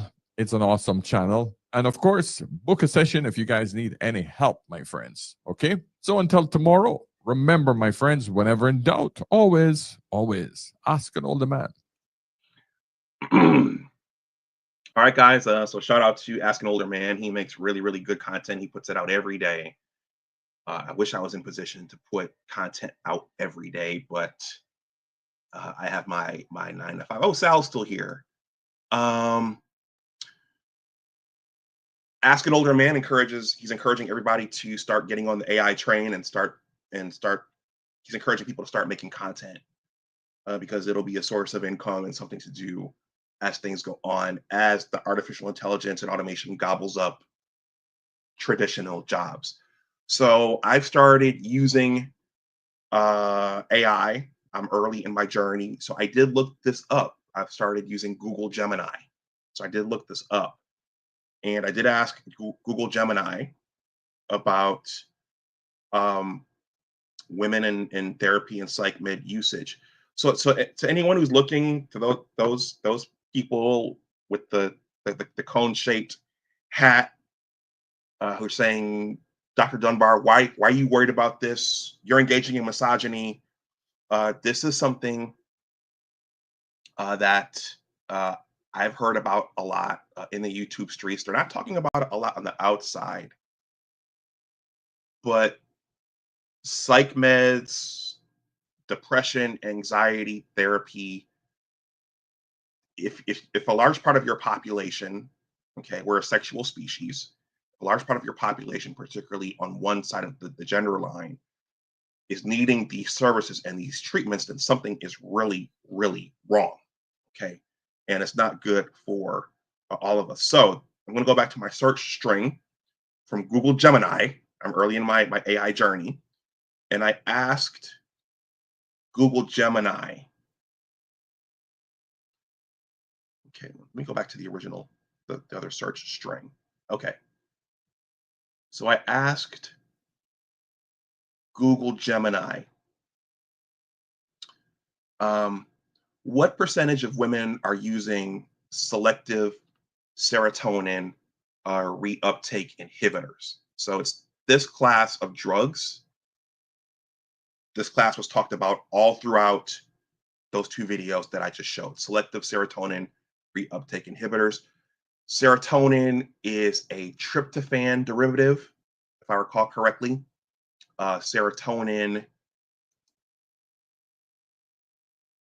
Tryptophan is an amino acid, right? And so our amino acids are converted to hormones. They're converted to neurotransmitters.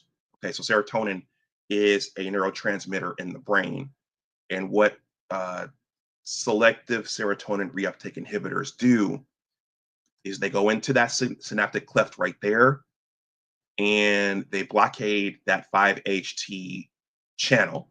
So that stops the hormone from going back into the presynaptic terminal, and it causes a continuous firing on the postsynaptic terminal.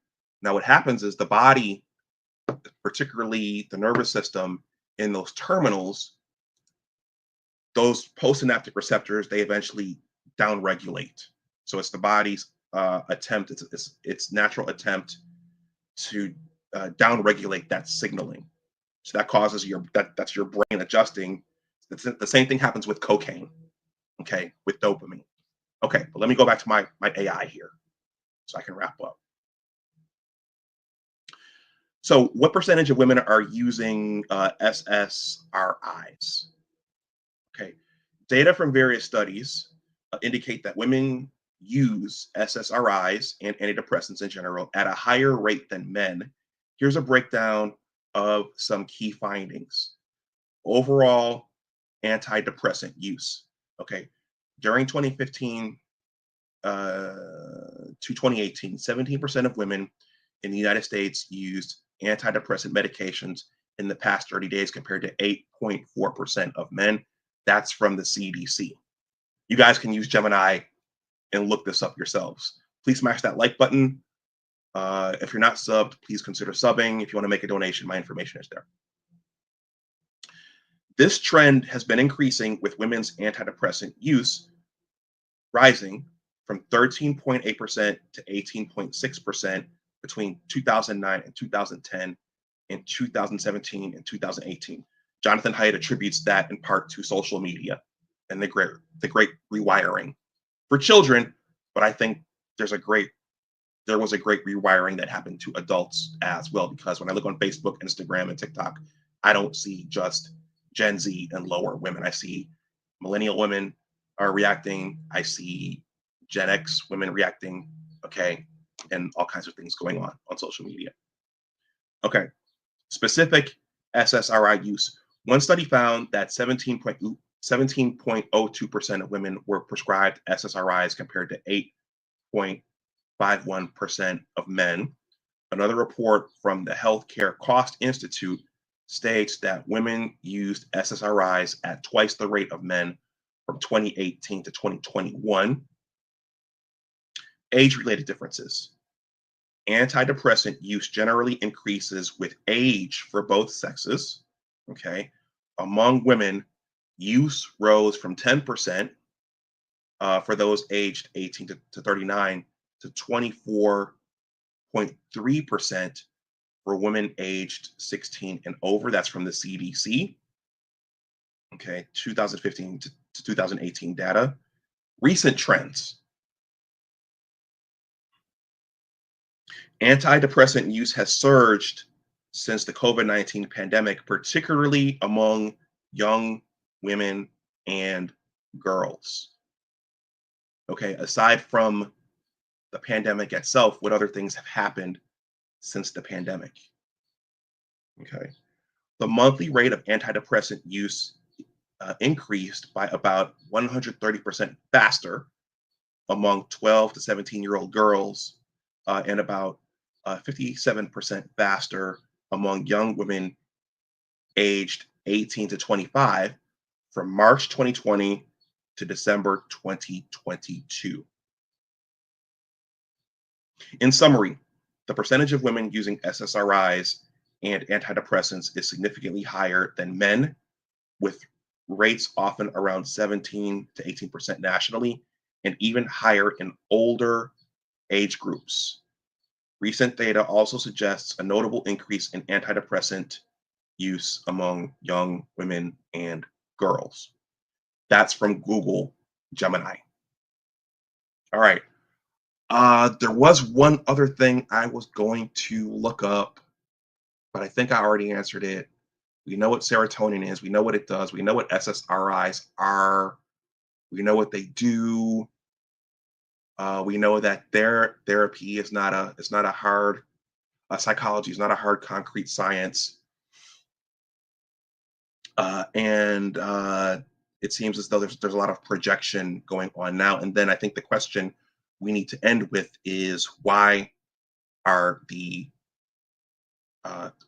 there such a hard an increased usage of antidepressants, okay, on the feminine, in the feminine sphere.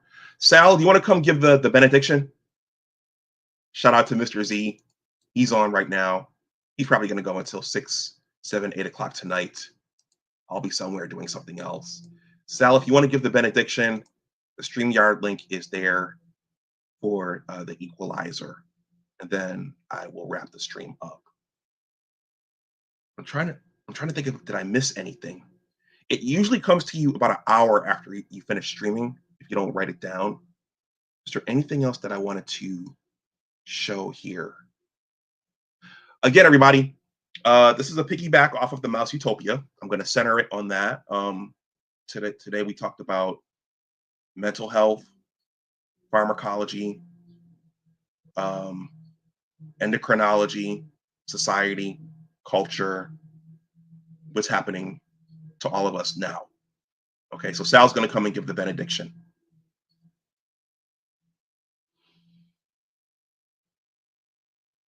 I'm trying to think.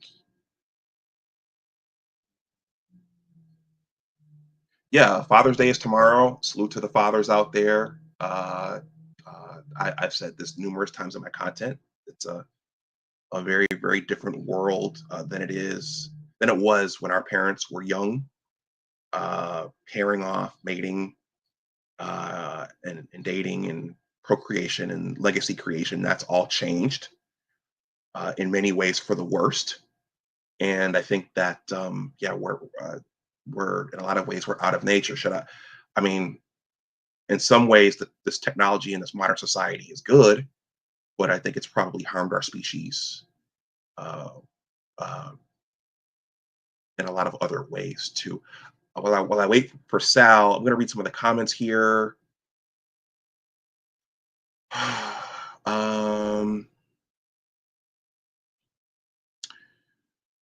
Abdul says, being broke fries these chicks' brains as well. The amount of women who I've encountered that have asked me for money is insane. There's a serious welfare queen strain in women today. All right, Ronald Reagan.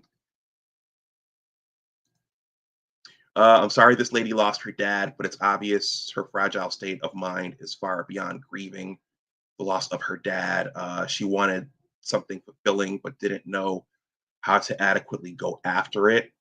Okay, Sal, I see you back there. Let me sprint through these. Jibba Jabba says Oprah, Cosmopolitan magazine, now social media, etc., puts undue pressure on women. Sex in the City, how much damage did that cause? Remember the TV commercial? It's not nice to fool with Mother Nature. Sal said, this is the social environment they wanted. Now they have to deal with it. Cynical Optimist says they don't want to be alone in therapy, financial debt, and most importantly, life. Says, I'm here. If living in truth is misogynistic, then let me live in truth. Sal, let me just read the rest of these. I never heard of misogynism until the mid-2000s. Same here. And as soon as I looked up the definition, I looked up what the opposite was. And then he says, sure, about giving the benediction. And then Jibba Jabba says, that is a good tactic. Thanks. All right, Sal, you have it. Hey, Doc. What's going on?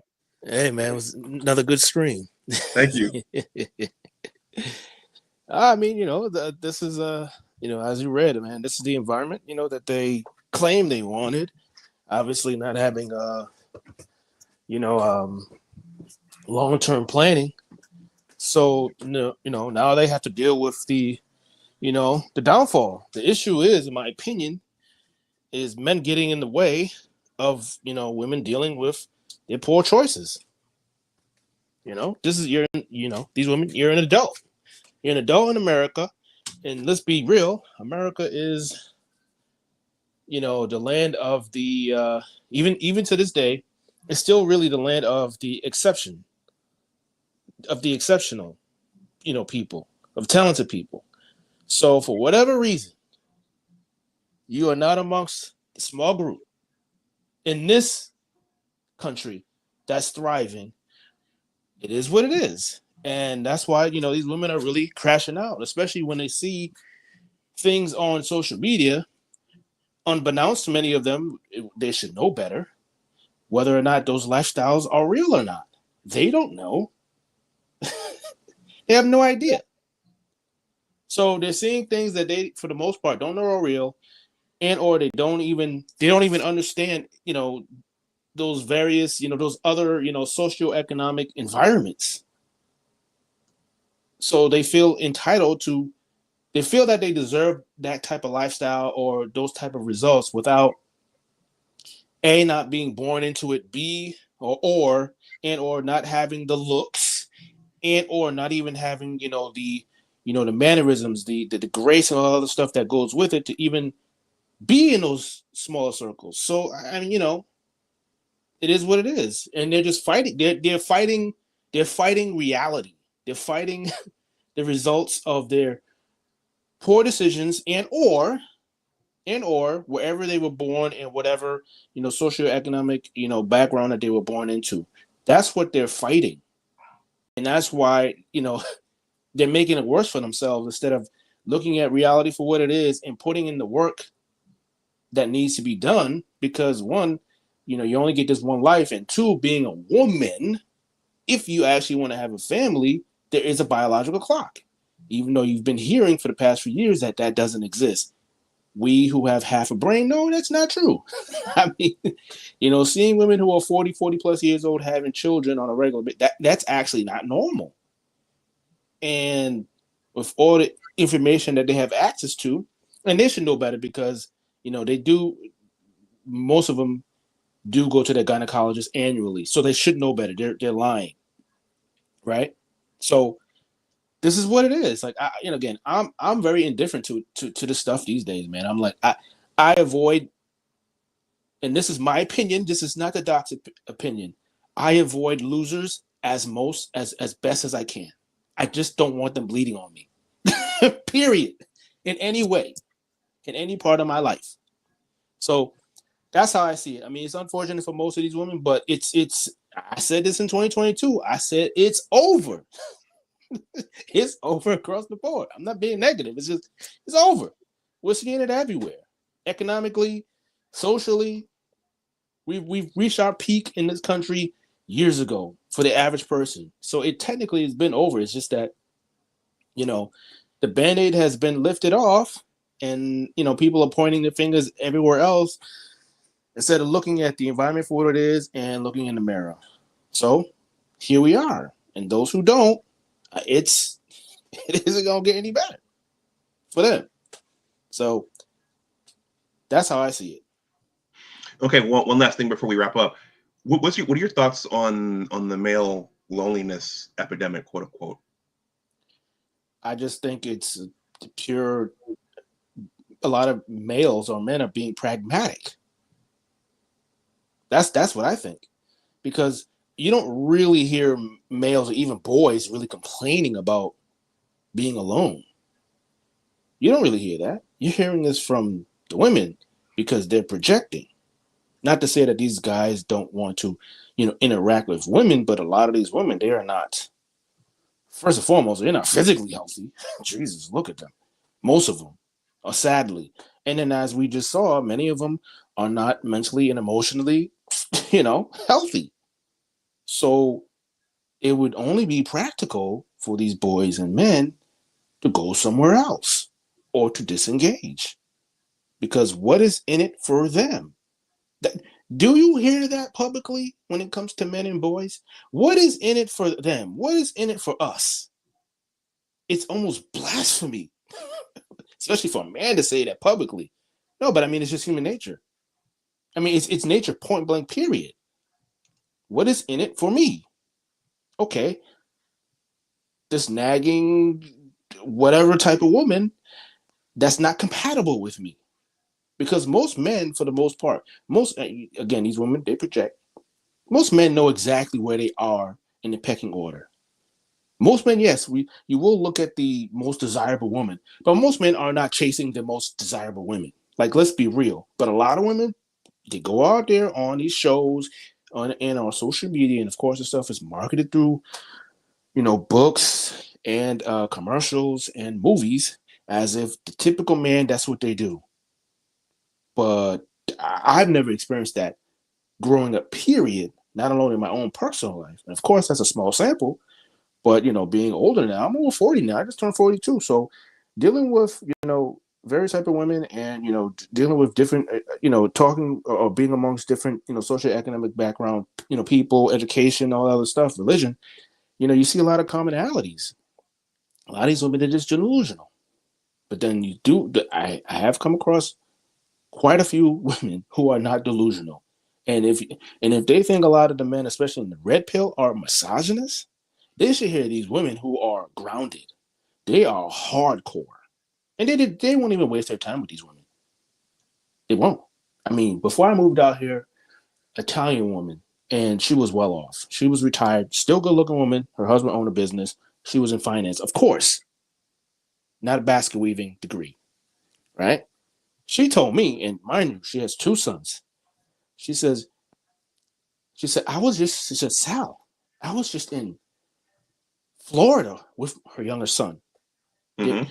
They're paying for the older son. He graduated. He lives in New York City. He's in finance. The younger son, they were paying for at that time. This has been years. They were paying for his college for him to be an attorney. I'm pretty sure he's an attorney. He has to be an attorney now. She said, Sal, I was out with my son walking, and Jesus, I feel bad for your generation. These girls, because they aren't even women. I'm quoting her. They aren't even women.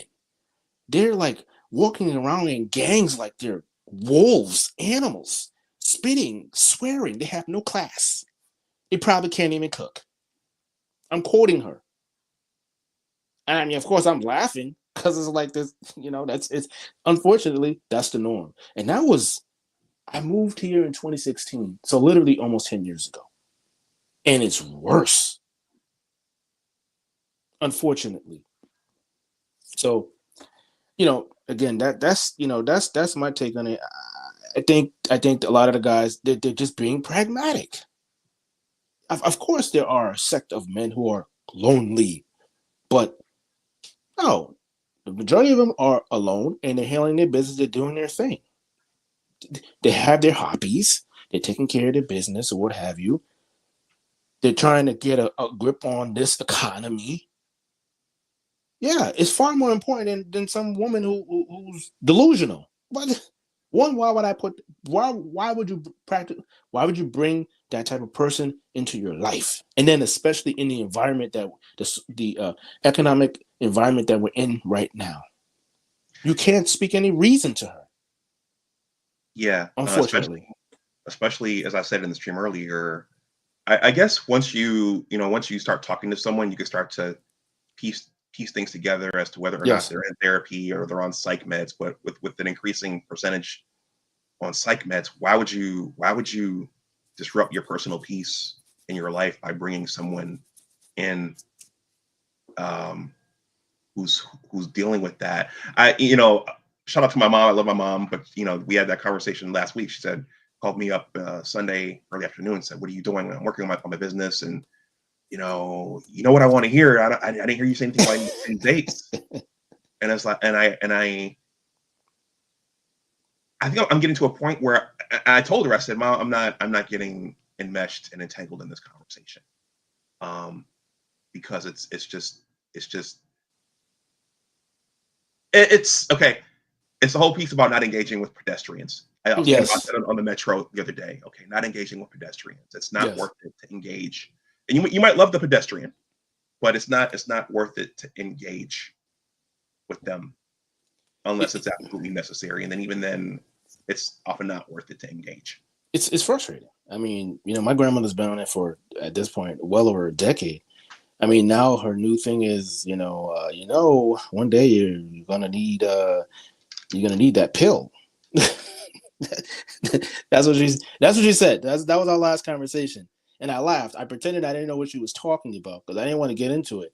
What I really wanted to tell her was, well, you do know that I have two aunts that aren't even 50 yet, right? So that's highly unlikely in my genetics that I'm gonna have that problem.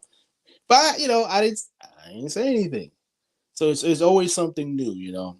We earlier this year, February, her sister, my grandmother's the eldest. So obviously her younger sister passed. So we're in Atlanta. We're in Georgia, not Atlanta, not far from Atlanta. And it was a bunch of us at my older cousin's house. Mm-hmm. And she brings that up, and I'm sitting there like, like this is not the time. I mean, to me, because I'm there to obviously I loved my my aunt. She was my great aunt, one of my favorites. I'm there to console her, everybody else, my cousins. So it's not even on my mind. But she brings that up, and I'm just sitting there like, and in the way how she brought it up and what she was saying, and even my cousin, he's like 3 years older than me. He lives out here. Well, he's in Maryland. And he had to like, because she said something which was just way off base and not me, and he was like, "Oh, we're gonna change subject now." So I was like, "What is going on?" But what she doesn't care. She just wants to see her great grandchildren from me before she dies, and she's going on 90 now. So I mean, she's healthy for her age. And I've said this to her one time. I said, everybody else is dying but you, so relax. Like I said that, like I think last year, 2 years ago. So I don't say that anymore. But that's just how they are, and they're not, they're not with the times. I tried to explain it, sitting right there, and even my cousin's wife was like, "Oh, just stop explaining to her because she's not listening." And it is true, and it's like.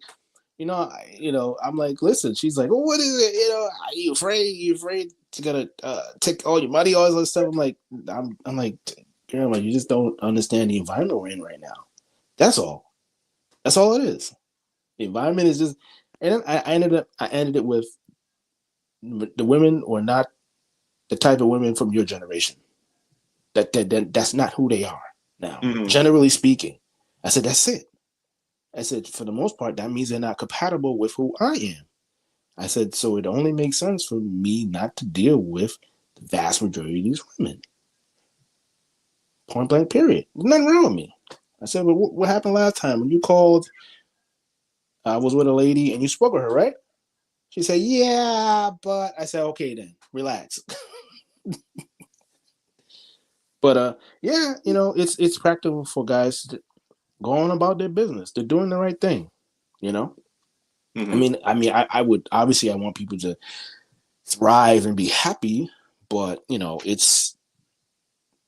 in a different environment right now, and a lot of people are not being realistic, and a lot of people are not willing to put in the work that is required right now. They're not being adaptable, so it is what it is. But I don't think there's this. I don't think there's this big issue with guys being lonely. I don't think that's like a problem. I don't think guys are like they're basically trying to shame guys into being sacrificial lambs. That's how I see it. Yeah, and for what? Yeah, it's the Psych hacks video. I think there's just an unwillingness.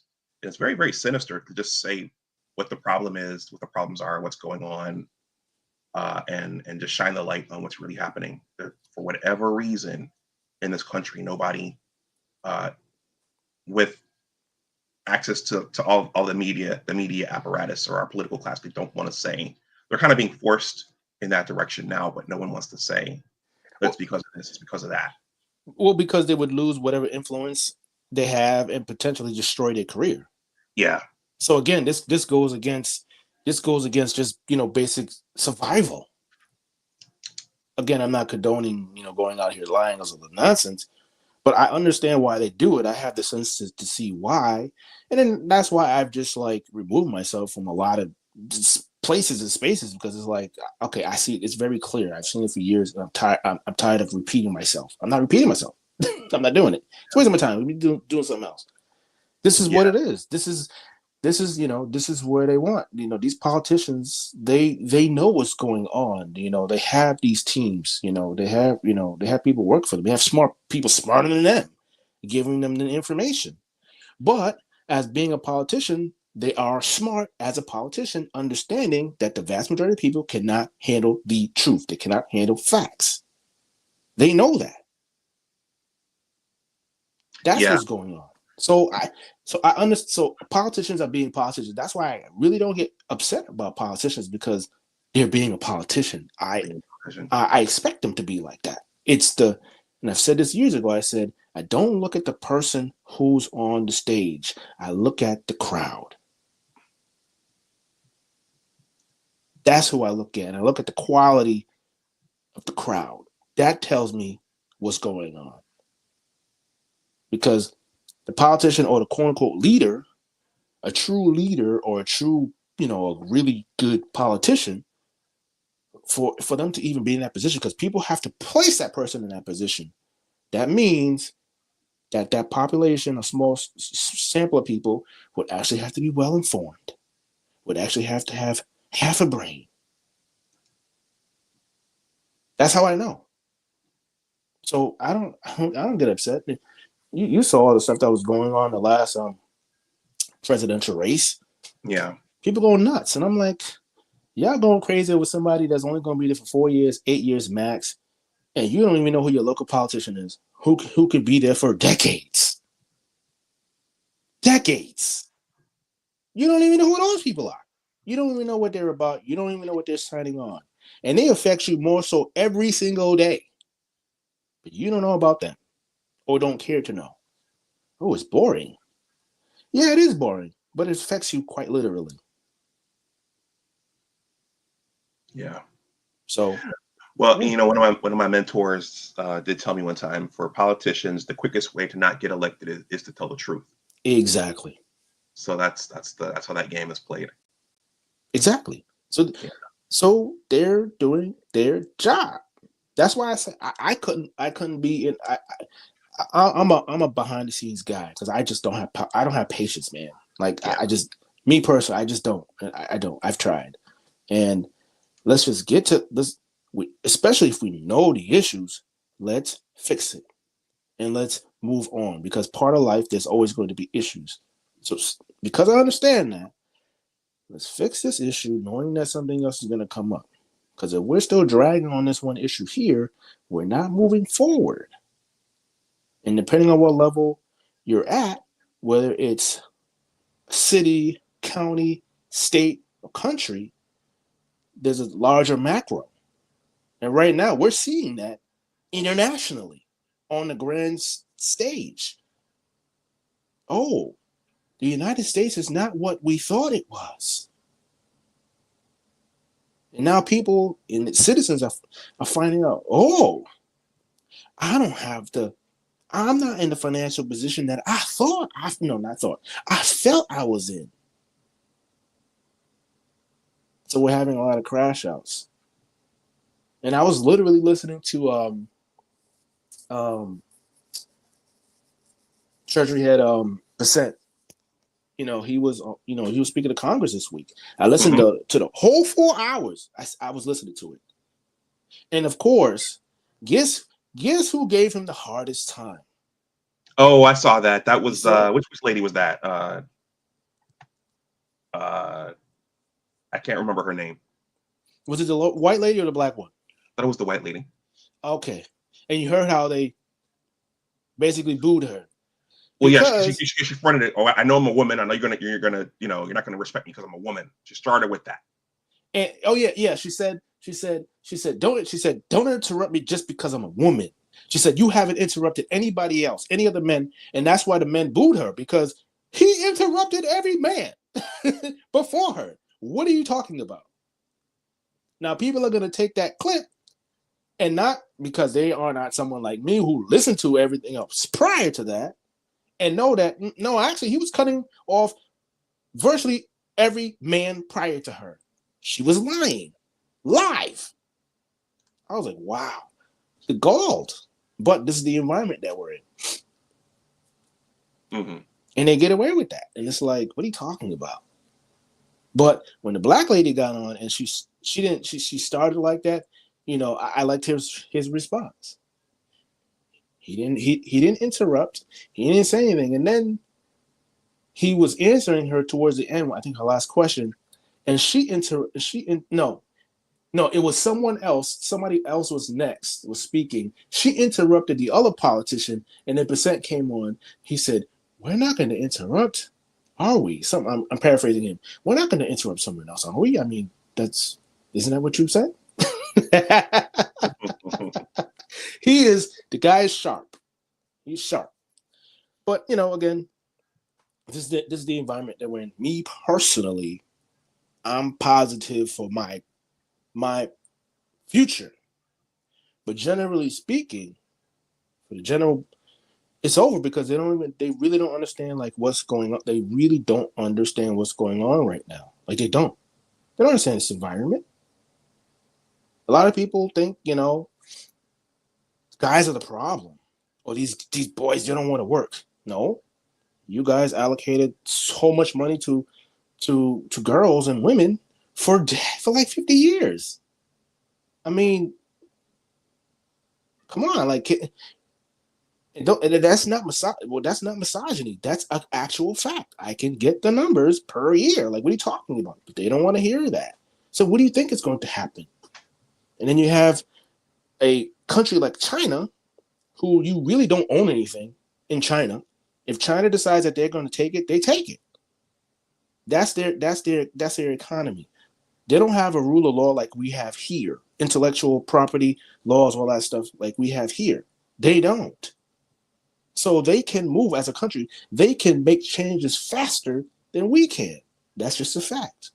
That's why they have more engineers, more scientists right now. That's why they made a decision and they made it public, and the Americans knew it, and they continue to double down on ridiculous stuff. So here we are. Unfortunately, we had this administration in at this time, so they're going to blame him, even though this stuff started way before this administration. But if you say that, you are an apologist, you are what do they call him? The Cheeto man, the orange man support. And it's like, no, it's just an actual fact. I can bring the policies, but I know you don't want to listen to the policies. So, okay, then I'm not going to have this conversation because I'm not arguing with you. And I'm not trying to change your mind. All I care about is the what is and how we can move forward, how we can adapt and move forward and thrive. That's all I'm about. Very few people are about that. So there's no point in me having this conversation. As I tell a lot of people. So you don't read policies. You don't. And that's fine. So then we can't have a conversation. You're literally not going to understand what I'm talking about. Then you're going to feel a certain type of way. I've had people say, oh, man, you think you're smarter than me. We're having a conversation. You're asking me a question. I gave you sources. I didn't give you opinions. I gave you sources. Actually, I gave you opinion after I gave you multiple sources. I'm not screaming. I'm not talking down on you. I'm literally giving you the sources for you to go read and make your own decision. Yeah. It's great. This is where we're at right now. We're also in this environment of anti-intellectualism. It's crazy. With all the access to knowledge that we have now, it's like we're going backwards. It's great. It's literally crazy. It's sad. It's sad. But those of us who decide to, look in the mirror, adapt, and do what's required within reason, you will be okay, and you can also thrive. If not, the math is just against you. First and foremost, the environment is against you. Then the math is against you. And if you to think that you're going to, do great or thrive, it's literally crazy. Literally. That's not what I want for people. It's just, this is where we are right now. That's all. That's all. But again, like I said, I'm not being negative. if you decide, if any guys on here decide to, look at what the playing field, understand what it is, and adapt and move forward, I'm telling you, the probability of you doing good is high, and I wish that for you. Other than that, I can't really say much. So, yeah, but I think guys are going to be fine. The girls, it is what it is, especially for the women over 30, and most particularly over 35 and even over 40, because you understand, if they want to have a family, I mean, the time is just against them. The biology, all that stuff is against them. And then during all that time, were they taking great care of themselves based on stats? No. So using basic probability, it's not going to end well for the vast majority of these women. And we're seeing that. And you're seeing these investment firms even telling you this. The she economy. And by 2030, we're looking at 50% of women not even having kids. Yes! That's all we do in finance and accounting is just fucking numbers. Projection, forecast. It's never exactly precise. You guys don't want it to be precise. You really don't. Not with what's going on right now. You really want it to be way off to the left. In the negative. Not to the right. You don't. Because if that's the case, then it is. When I said it was over 2022, forget about it. It's going to be a desert. Now, and I hope I'm wrong. I really do. So okay. Well, thank you, Sal. Let me go ahead and we blew past the 2-hour mark. Yeah. Yes. Got to go check out my car. Thank you. Thank you for coming up. Yeah. Oh, question. Did you get my email? I'll take a look. I didn't see it. Okay, I sent you an email earlier this week. I don't use my iCloud because it's full, and I'm not paying $40 a month. I'm not doing it. so I don't receive anything from that email. I got to clean it up whenever I have time. So I sent you an email from a Gmail. It's my full name. So just so you guys know, I got to tell all the other guys that too. Yeah. But thanks for having me on, man. Okay. Talk to you later. I'll take a look. Peace. All right. And since Sal was tickled by this the last time I streamed, I'll play the Willie Soon drop and then I'll wrap up. This is Willie Soon loving on Al Gore. This is the first one. Every time you say, can we have a little debate? I don't understand your facts. Can you explain to me?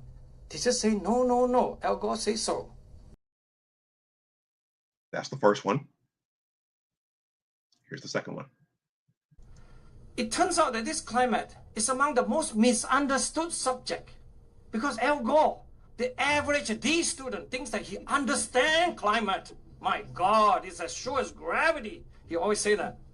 You guys are just denier, right? You guys are just denier, right? Al Gore, the average D student. All right, Sal, thank you for the benediction. Guys, I got to run. Thank you for watching. Once again, happy Father's Day out there to all the fathers.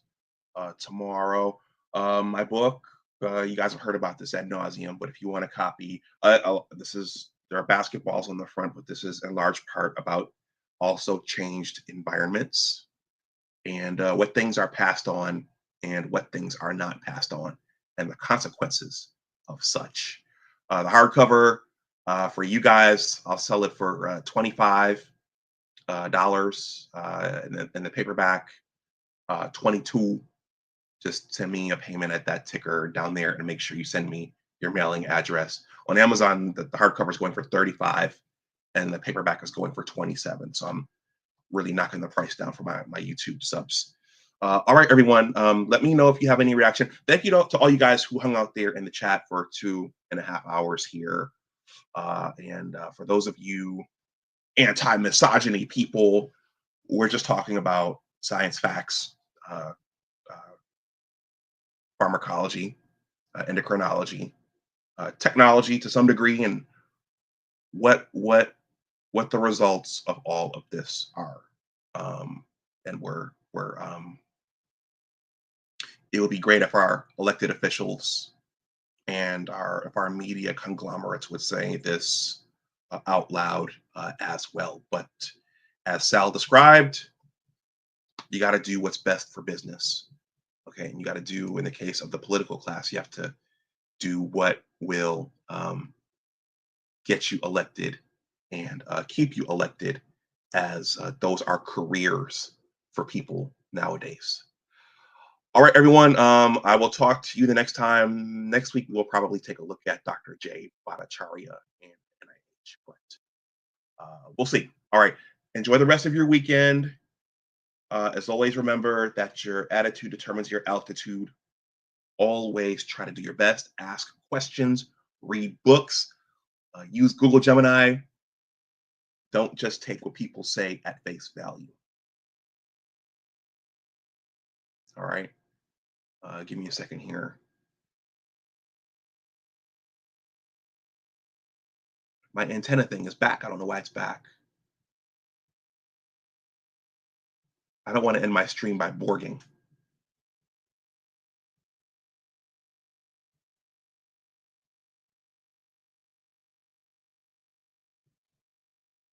All right, it's gone. All right, everyone. I will talk to you the next time. Always try to do your best. Take care, and I'll talk to you the next time. Bye-bye.